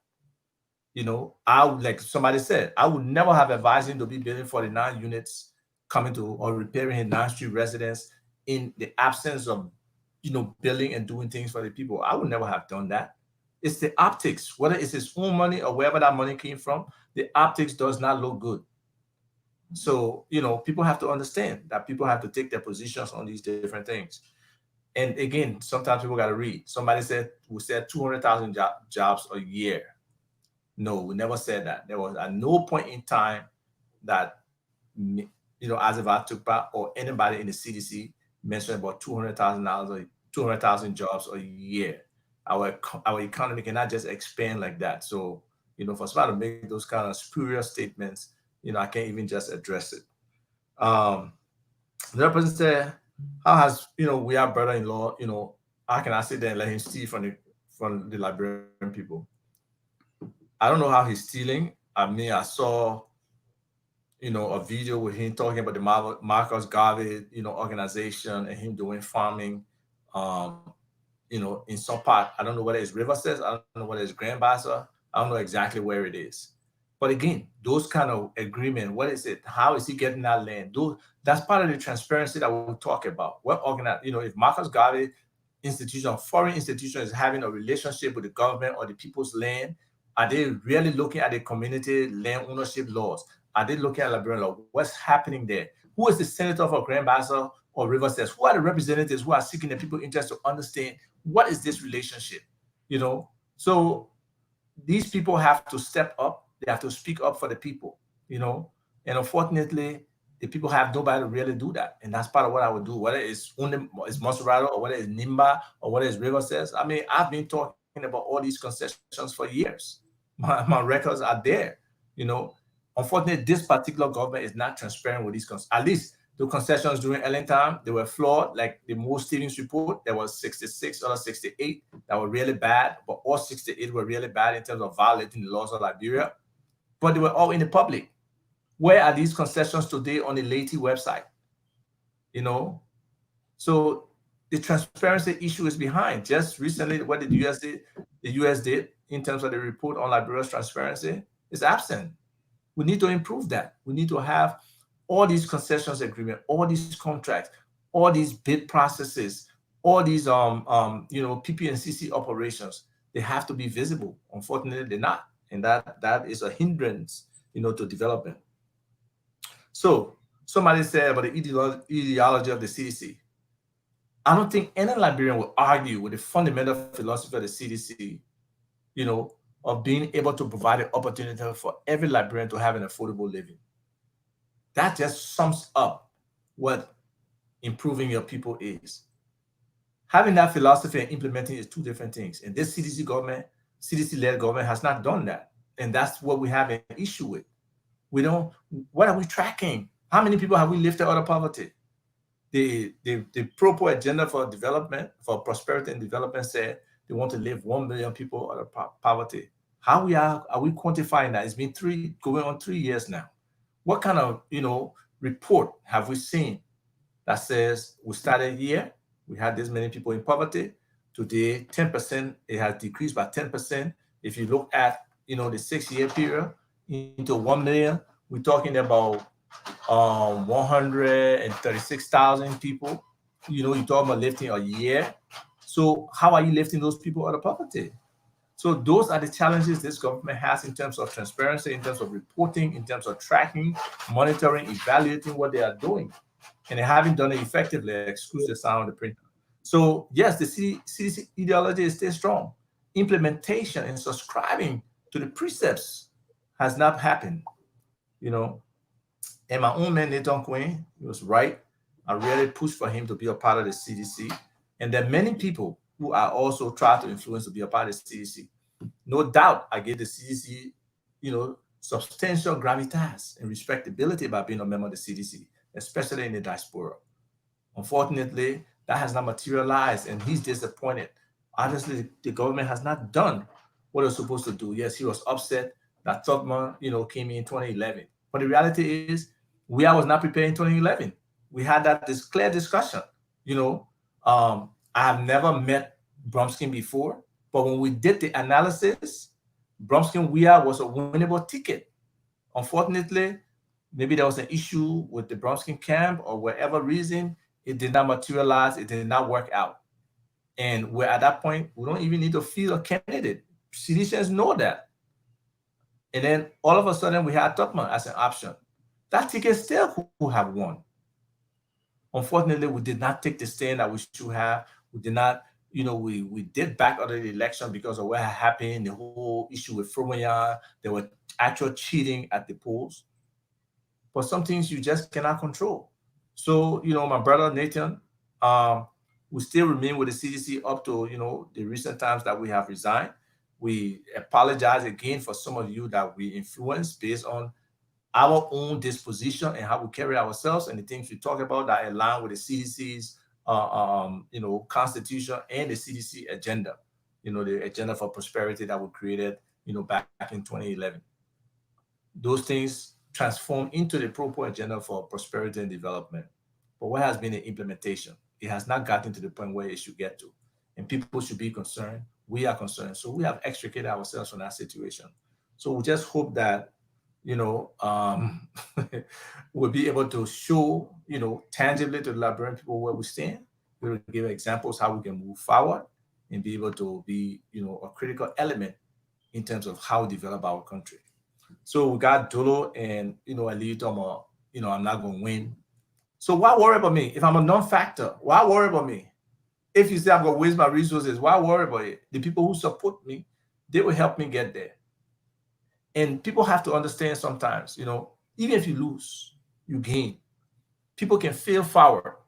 If I do nothing and just sit there, how do I ever let the people of Montserrat understand what my vision is? How do I let other people in Liberia who will be watching what happens in Montserrat understand my vision, understand my explanation about how we can accomplish it as a people and as a country? And some of the things can apply. I have no problem with Dylan using my ideas, if he's successful. I have no problem with another senator or another representative using my ideas. It's in the marketplace. I have been pushing these ideas for the longest time, So if somebody can use it and make it work, more power to them. But who better can implement my ideas than myself? And that's what I believe I can do. Just throwing an idea over the table or over the wall to somebody, no, it's not going to work. So, folks, I understand what you guys are saying. I know you guys wanted to make an easy rule for Dylan, but this is not what, elections are about. Elections are about competition, about making a case to the people that, you understand their needs, especially if you can do that groundwork. Engage them. Ask them, Oma, Pape, so what really the issue in the player? Why y'all fast for? What people that do know, y'all? How can we help? You got to get with the people. You got to be engaged with them, empathize with them, and be ready to tell them how you can help them, how you can make a difference for them. And you don't lie to the people. Hello? You got to be honest with people, Yeah, hold on a minute. Hold on. So I just hope. Can you hear me? Yeah, hold on 1 minute, man. Please hold on. I'm on the phone. Listen. So I just hope those Dylan supporters who consistently tell me, "Oh, don't run, that you just relax and not worry." I know the young man who spoke last, Darius Drakes. Hello? Yeah, hold on, man. Hold on, man.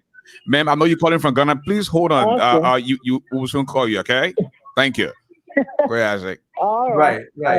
I'll be reaching out to Mr. Darius Drakes and I will engage him. You see, that's what I do. I will try to reach out to people and engage them, whether they say I can win or not, and be able to convince them, or at least for them to see my viewpoint about where I'm coming from. So I don't have a problem with that. It's not an issue. And like Alfred said, democracy is about competition. It's just that we have taken it to be so personal. Like if you're running against somebody, that means you hit them. No, you don't hit people.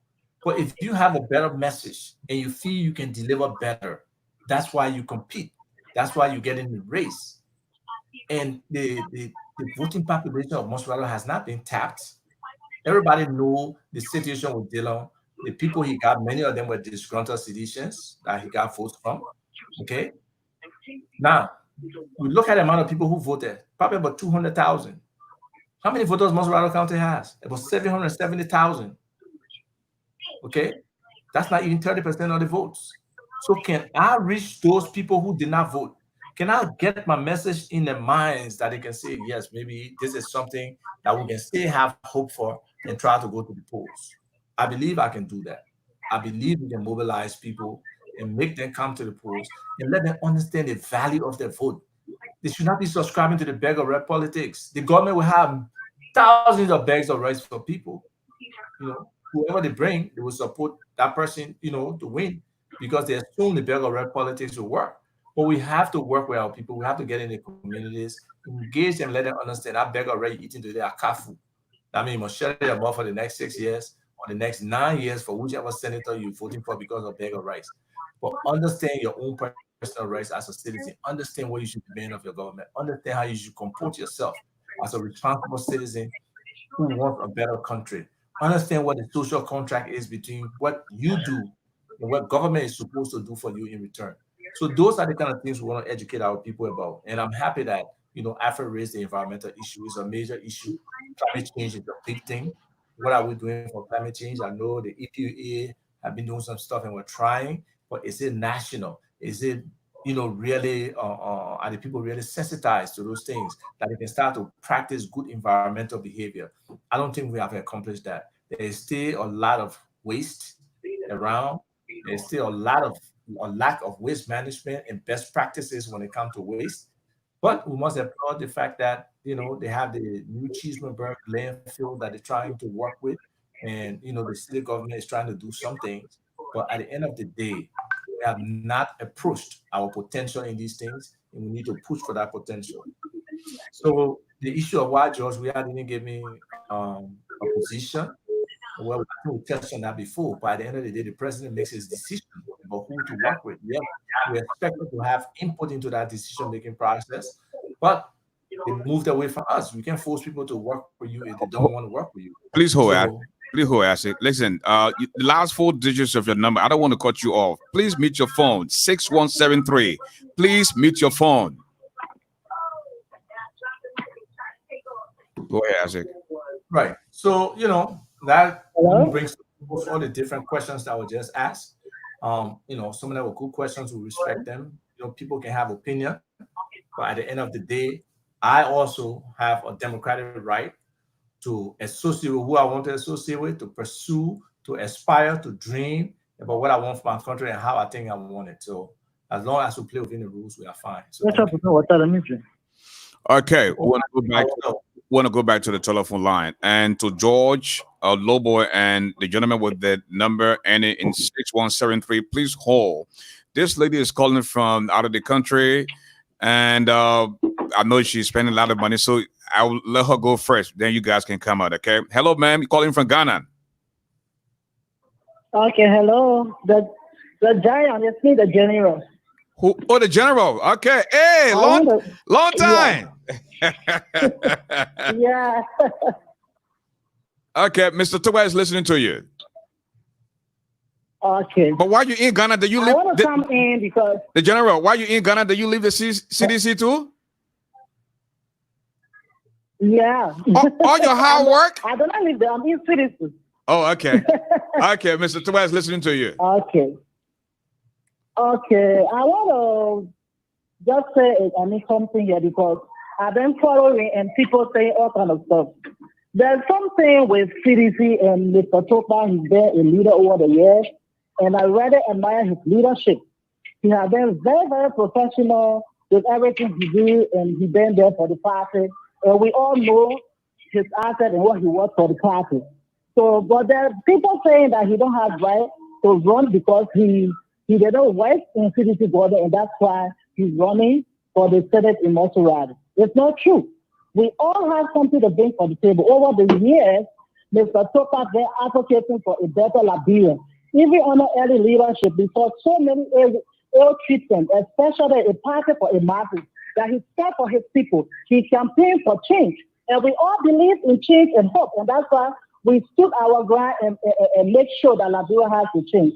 And even at that, if he's not part of the government, that doesn't mean his vision and plan for his people has failed.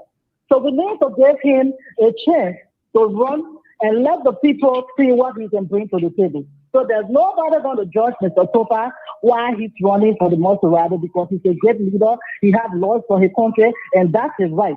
And I want to plead to everybody that looking at this man, he's very good and great in leadership. We should give him a chance. It's not about being a friend with the president. That's not the issue. Everybody has the right when they feel uncomfortable to leave. At one point, I left the CDC. So there's nobody can say he's not in CDC and he want to run because for black and white pepper and salt. So as Liberians, we need to support people that have the heart for the country and people that have a vision for our people. So I want to say, even I'm a member of CDC, it rather pains me that he left the party, but still, I'm going to give it to him. He's a great leader, and we should look forward for change in Montserrat. Thank you, General. So everybody that listens to the show, listen to Mr. Topa, he's a good leader, and we should vote for him coming this election. Thank you. I'm going to stand by him, even though I'm a tradition. I've not left the party. I'm still a tradition, and I want to support Mr. Topa. So that's why I want to contribute to the show. Thank you, and General. there's so many people. I don't want the conversation being, because you've been asking so many questions between he and the president. I don't think it should be an issue because this is not personal. The president cannot be friends with everybody, right? So we cannot have close contact people saying he's not the president and all those things. It doesn't matter. Once he had the heart for the people and he's a great leader, you should give him the chance to do what he's supposed to do. Thank you, General. Thank you so much, General. Give Delon the chance. They don't been on Facebook for more than 12 years, and they gave him the chance. I mean, everybody deserves a chance.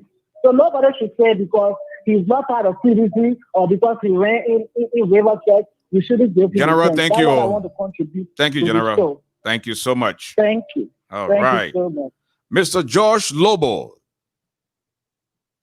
Thank you very much for the opportunity once again. I want to say thanks to my senior brother, the man I've talked about that. I just wanted to make one or two things clear, and then ask a question before I take leave of you. Real quick, senior brother asked for you misspoke. A caller called and asked with regards to how many jobs the city said they were going to create, and you said whoever said that we were going to create 200,000 jobs was not possible. Then I want to say, Mr. Chairman, you talk about the PAPD, and you were in the government when that document was released. The CDC told the Liberian people, according to their PAPD, they will uplift 1.5 million people out of poverty. The only way by which you lift people out of poverty is if you give them financial independence, and that is through job creation. So basic math, to lift 1.5 million people out of poverty in 5 years, you must create minimum 300,000 jobs. That's just simple math. That is how we were looking at it. So the statement was right. It's in the PAPD. But I want to ask you a very simple question, and I want to say this on some real note. I think it is your constitutional right to contest in any county you want to contest of your choice, as long as you meet the residency clause in that county, which I think you've met in Montserrat. And I want you to be courageous. Don't let nobody deter you. Everybody will never like you. I think you come from the business background, which you know. No amount of branding or marketing you do that, everybody will buy that product. It is your right as a Liberian. You should be able to go there and make the case to the Liberian people. I think you are a very great guy. I know you. We have lots of disagreement, and you know that. That is not something we had. A lot of time we go after each other back and forth. But at the end of the day, I do have great amount of respect for you as a professional and as a Liberian. And I think the best thing to do is let the best candidate win, because what I'm concerned about, I was a Liberian before I became a member of any party. If you go to Liberia, make the case in the electorate support you, then that is fine for you. But Mr. Alva Topa, here's my question for you. There are many other citizens like you that have left the party, and now you contemplating, you have resigned, you want to run independent. All right. What is it, if there were two different things, since we do have a senator already in the race in Montserrado, that many Liberians are saying he's performing, which is Darius DeLong. What are two things that you think that DeLong have done over the past 9 months that have not been well, that you would do differently? Can you state those things for us and tell us how will you do it differently? That's my question. That's the voice of Mr. George Lobo out of Arizona, the USA. The last four digits of your number, 6173. Please tell us your name. This is Samuel Jackson. Thank you, Ashford. I just want to say thanks, also, to Val. My question had to do with one of his answers, that you put, your question. It had to do with the people that were in the president's circle. And it draw an experience, that I had, during the Samuel Kayendo time. Samuel Kayendo came to power with little experience. But then gradually he gravitated, to bring, academics, and experienced people around him. He may have made steps, one way or other, but if you look at his team, there were things, that produced, that, brought a whole lot of respect to his government.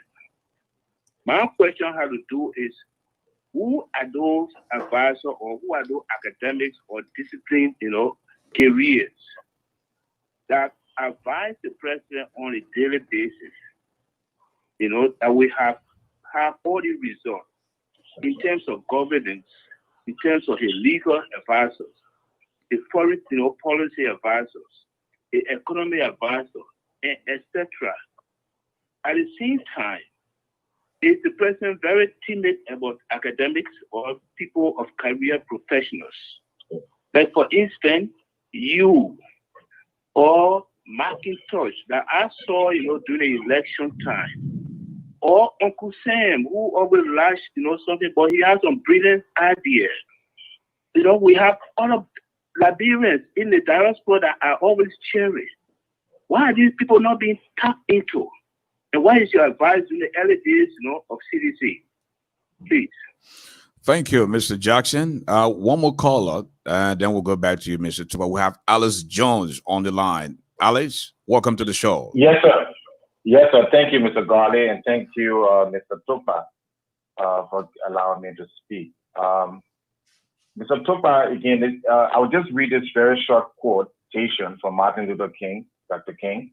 It says, the ultimate measure of a man is not where he stands in moments of comfort and convenience, but where he stands at times of challenge and controversy.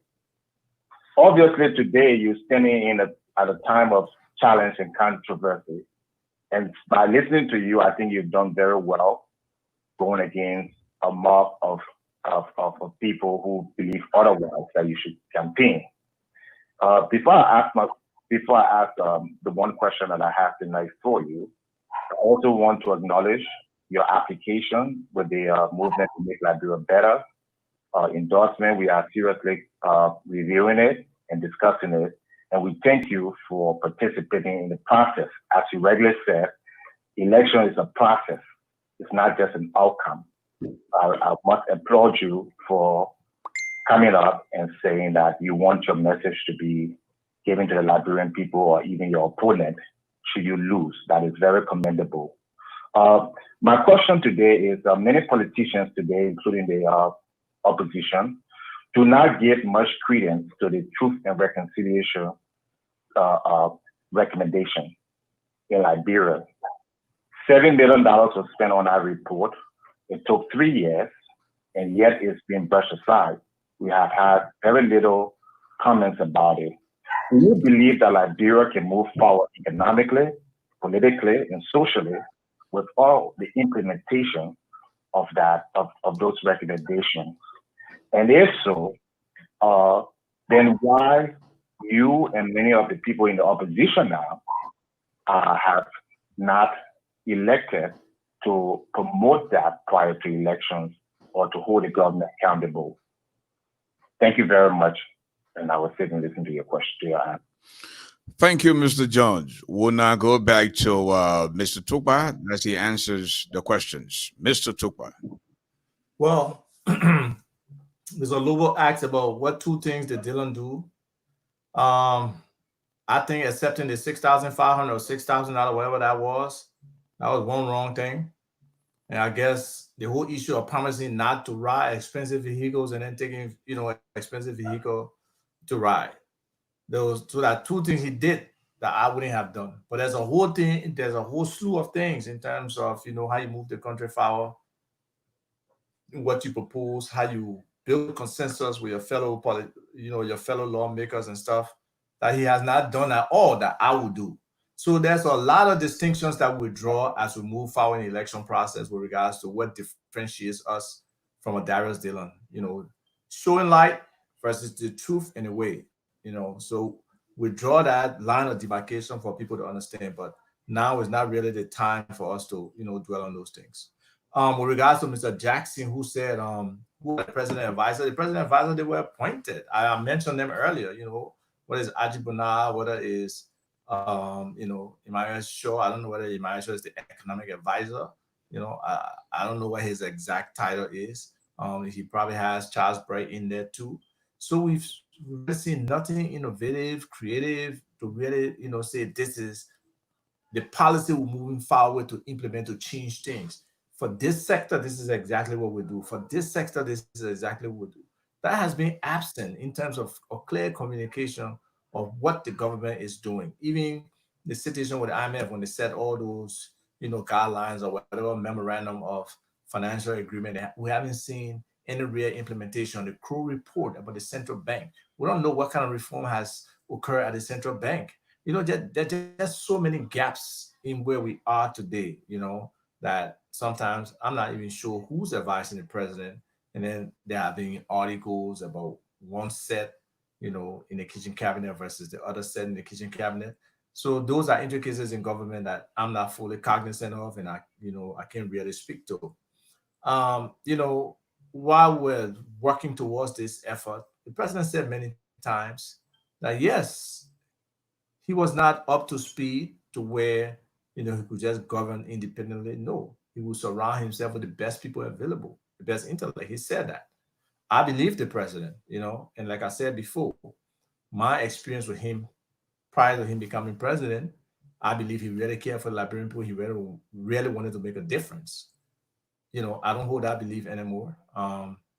It just his disposition towards getting the best people around him, that has not happened.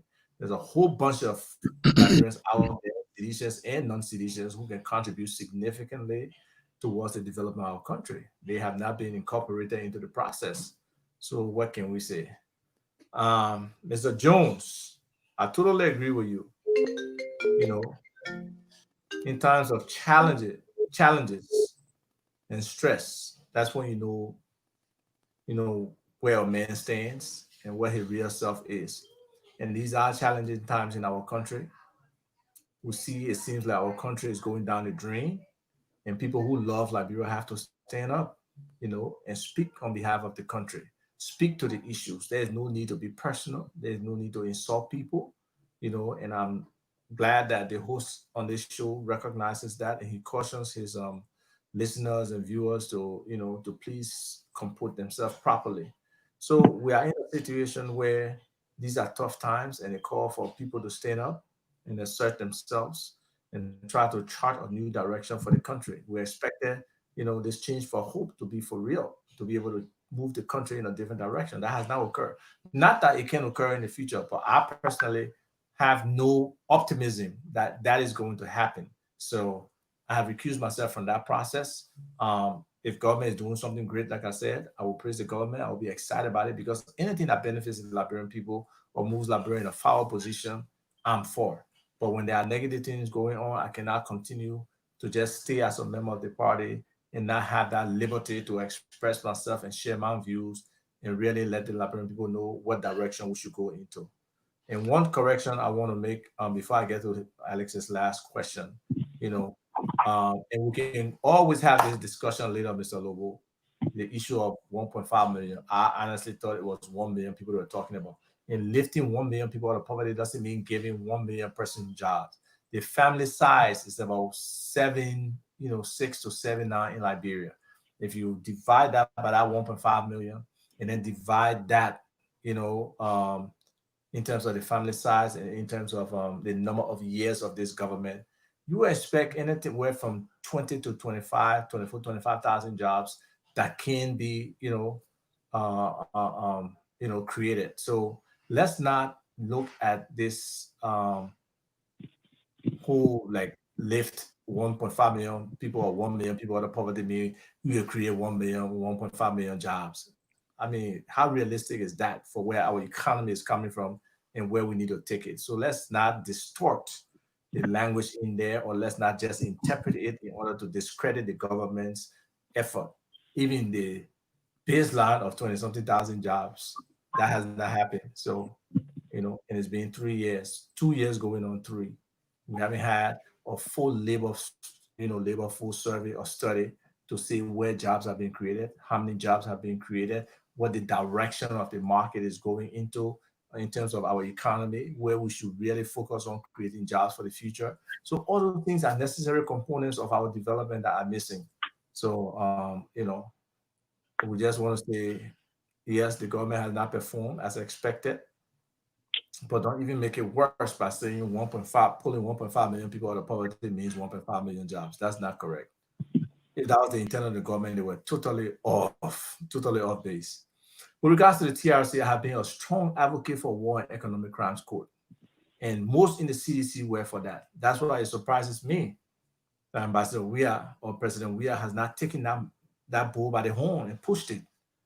We know we don't have the funding, but for us to welcome it, it's important for us to have that disposition. There are so many people still hurting from this war unnecessarily. There are people who killed people in this war, people who hold major responsibility for the war. Even Madam Salih, the report came that she should not have run, for a second term. And she had promised before she wasn't running for a second term.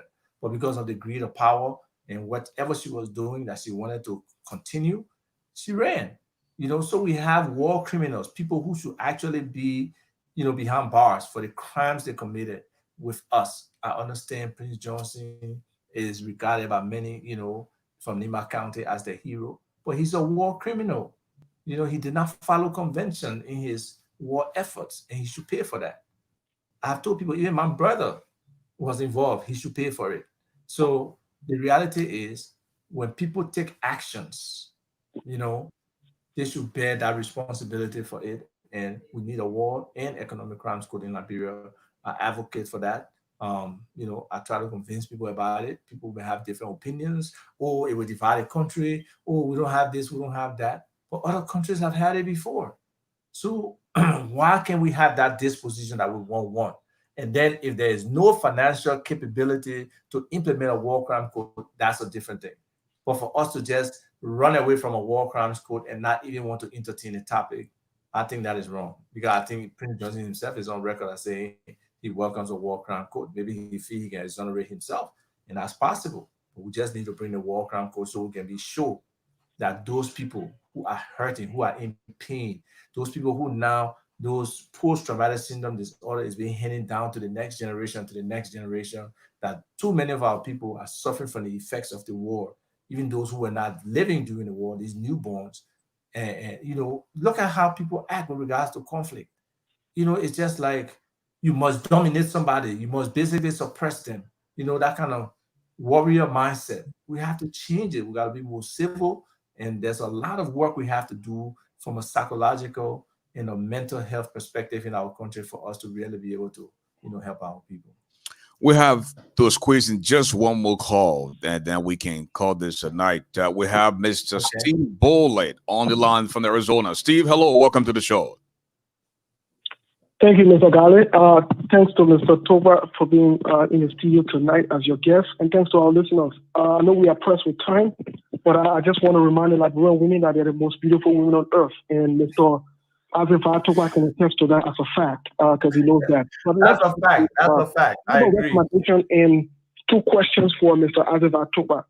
My recommendation for Mr. Azif Toba would be considering, based on some of the things he said, and I think he's come to the point of reckoning at this stage of his life and his career. I would recommend that he drops off the race, apologizes to the Liberian people, and also make amends, make amending forces with like-minded Liberians who want to ensure that they get this government that is not doing anything to benefit the Liberian people, which he was one of the people that brought this government to power on the Liberian people. I think that would do him good, and that will help his legacy as well and his well-being and his well-meaning for Liberia. But let me go to my 2 questions. My first question for Mr. Azif Toba, based on his experience, his knowledge, and his education, I would like to ask him, during his tenure as chairman for the CDC-led party in the diaspora here, my question to him, was there any point in time where he realized that George Weah was not a leader or a person that could lead Liberia? If so, why did he say anything about it, or how did he feel? Why did he, just close it out? Second question to Mr. Azif Toba is, when and if he is defeated, because I know he is not going to adhere to my honest plea to him here tonight, but when and if he is defeated, what is his next move to Liberia? Because I still believe he has something to offer Liberia. Thank you so much. Okay. Before you answer, I want to go to Information Highway, where Mrs. Letty Brooks Roberts is standing by. Perhaps she has a few comments to raise, something that we have to do with the presence of Mr. Toba here tonight. Mrs. Roberts, if you're there, please pick it up.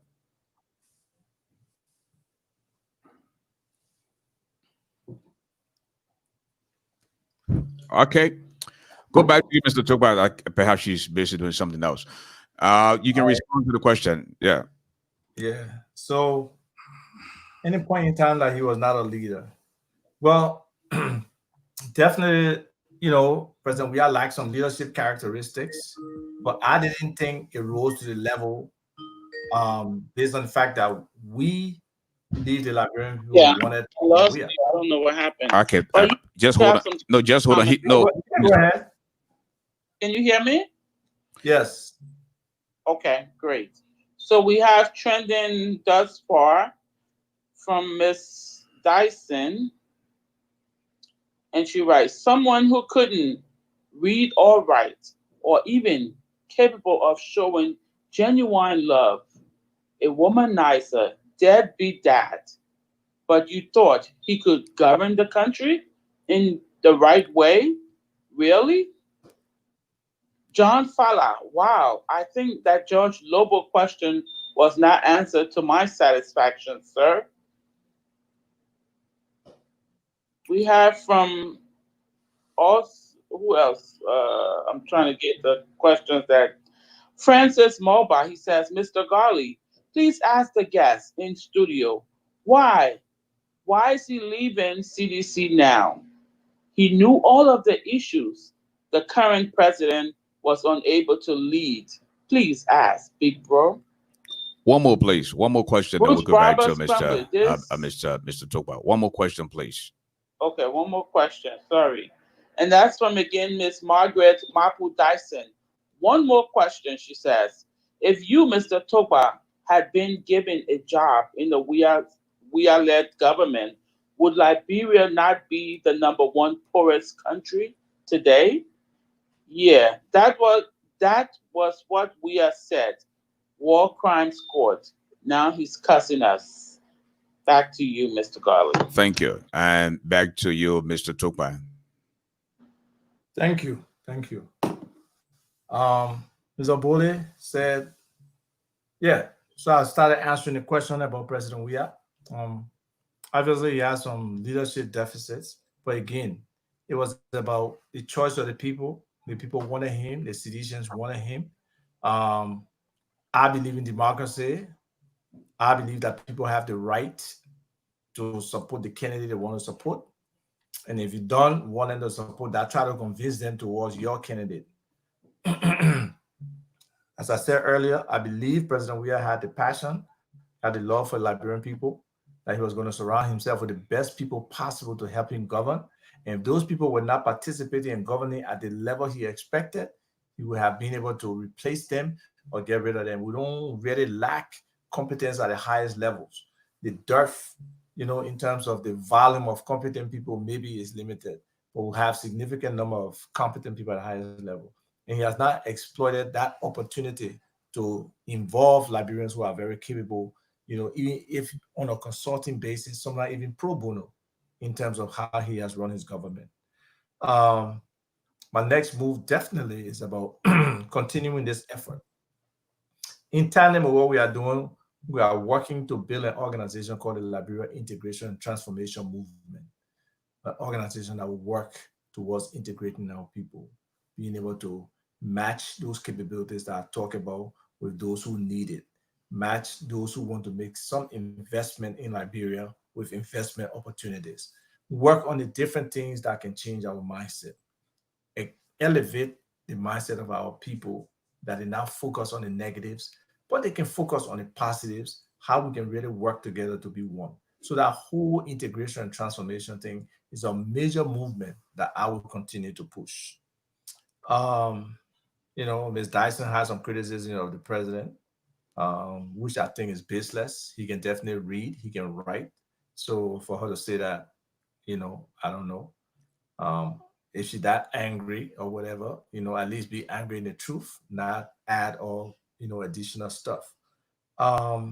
If I've been given a job, will Liberia not be the poor? Well, in my opinion, some of the things that have happened that have affected our economy, I would advise against it. The 25 million mop-up, the 16 billion, how to handle it in terms of the transition, knowing that currencies were being printed. They came in with certain knowledge about that. Don't tell me they were just totally blind about what was happening when there were several deliveries made during the George Weah government in terms of currency coming to the country. So how they handled that was not, at the level of true caring governance and professionalism, and it's all documented in the, in the Crow report, in the Special Presidential Investigation Report with the people from the Financial Intelligence Unit, the LACC. And then, subsequently they had another investigation of the 25 million, but we haven't seen anything. What is this lack of transparency about, this secrecy? If people did wrong, you can get them fired, so I don't understand why it is. I believe over the last 2.5 years, Liberia, if it had been governed properly, could be in a different position from where it is today. And we just need to recognize some of those things and see how we can amend. But personally, I don't have the confidence that this government can really change its tracks to be able to do all the right thing. And I want to be pleasantly surprised. Let them do the right thing and surprise me. That would be wonderful. Let's move from last place to maybe 6 next year. We'll move up 10. We move up 20. By the third year, then maybe they will get reelected. So for me, it's just about better Liberia. If they can make it that's fine. But, I really don't see it happening. So we feel like we have to inject ourselves into the situation, see how we can help, how we can make a difference. But, Mr. Gali, the floor is yours now. I guess we have time. Well, thank you so much for coming tonight. Again, this is your home. This is Bridge Radio Africa.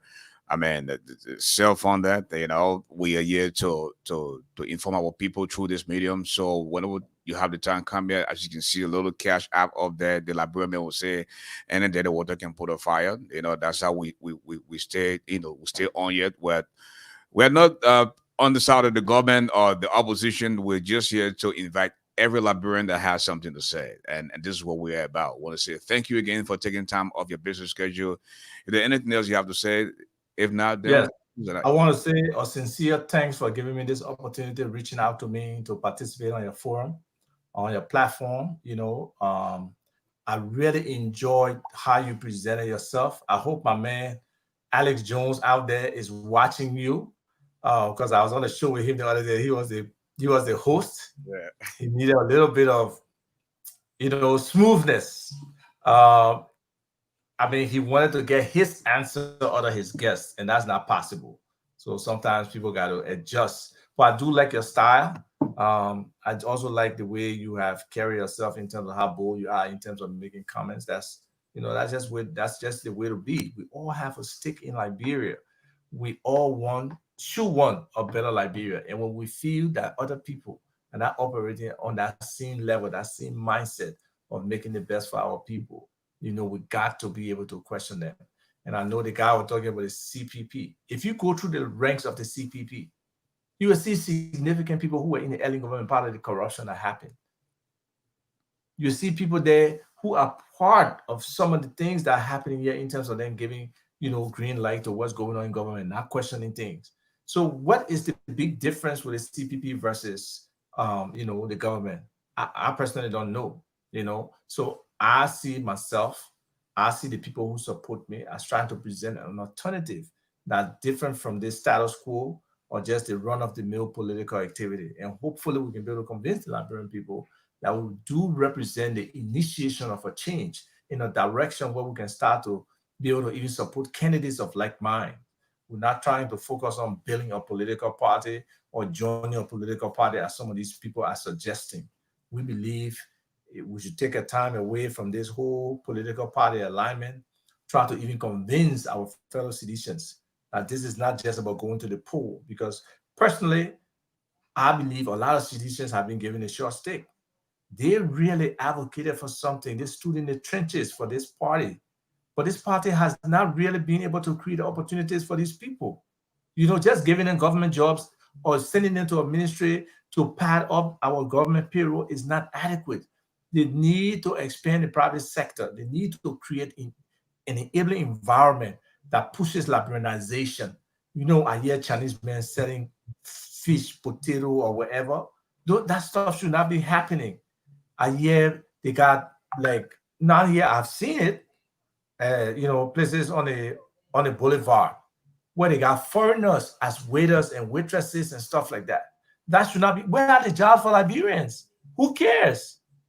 So we got to change that. We got to be able to push the law and say, look, these sectors are dedicated to Liberian people. Let the Liberian people have them. So those are some of the advocacy that we will push for.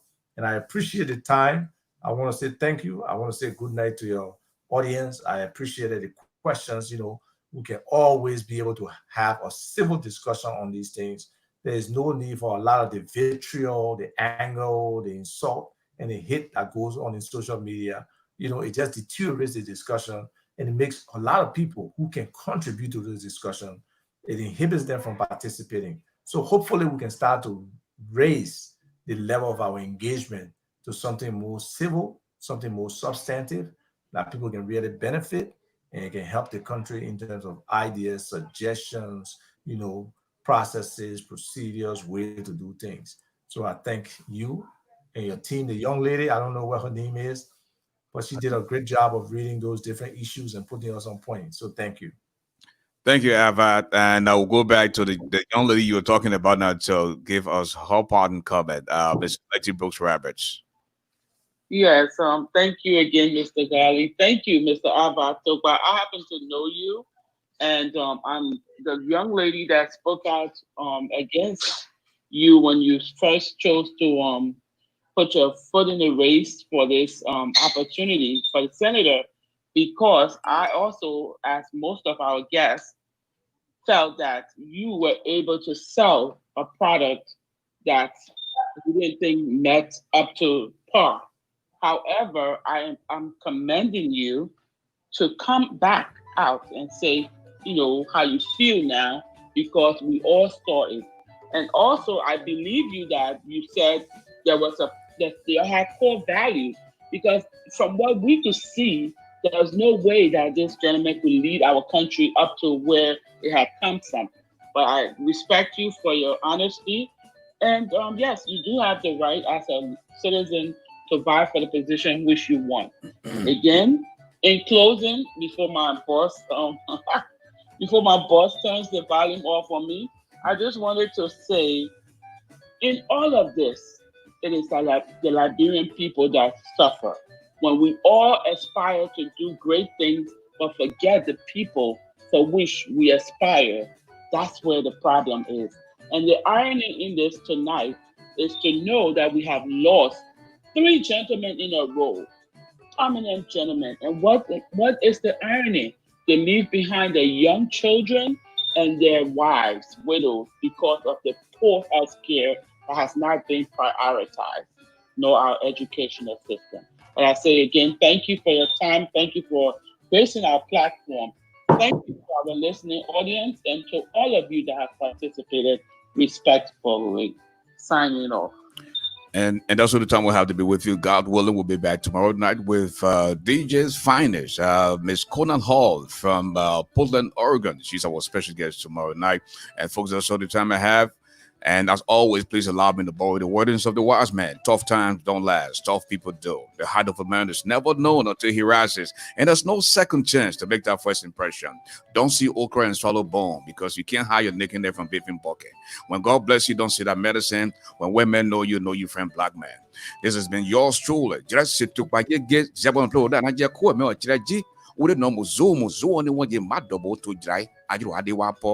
voice of Liberia.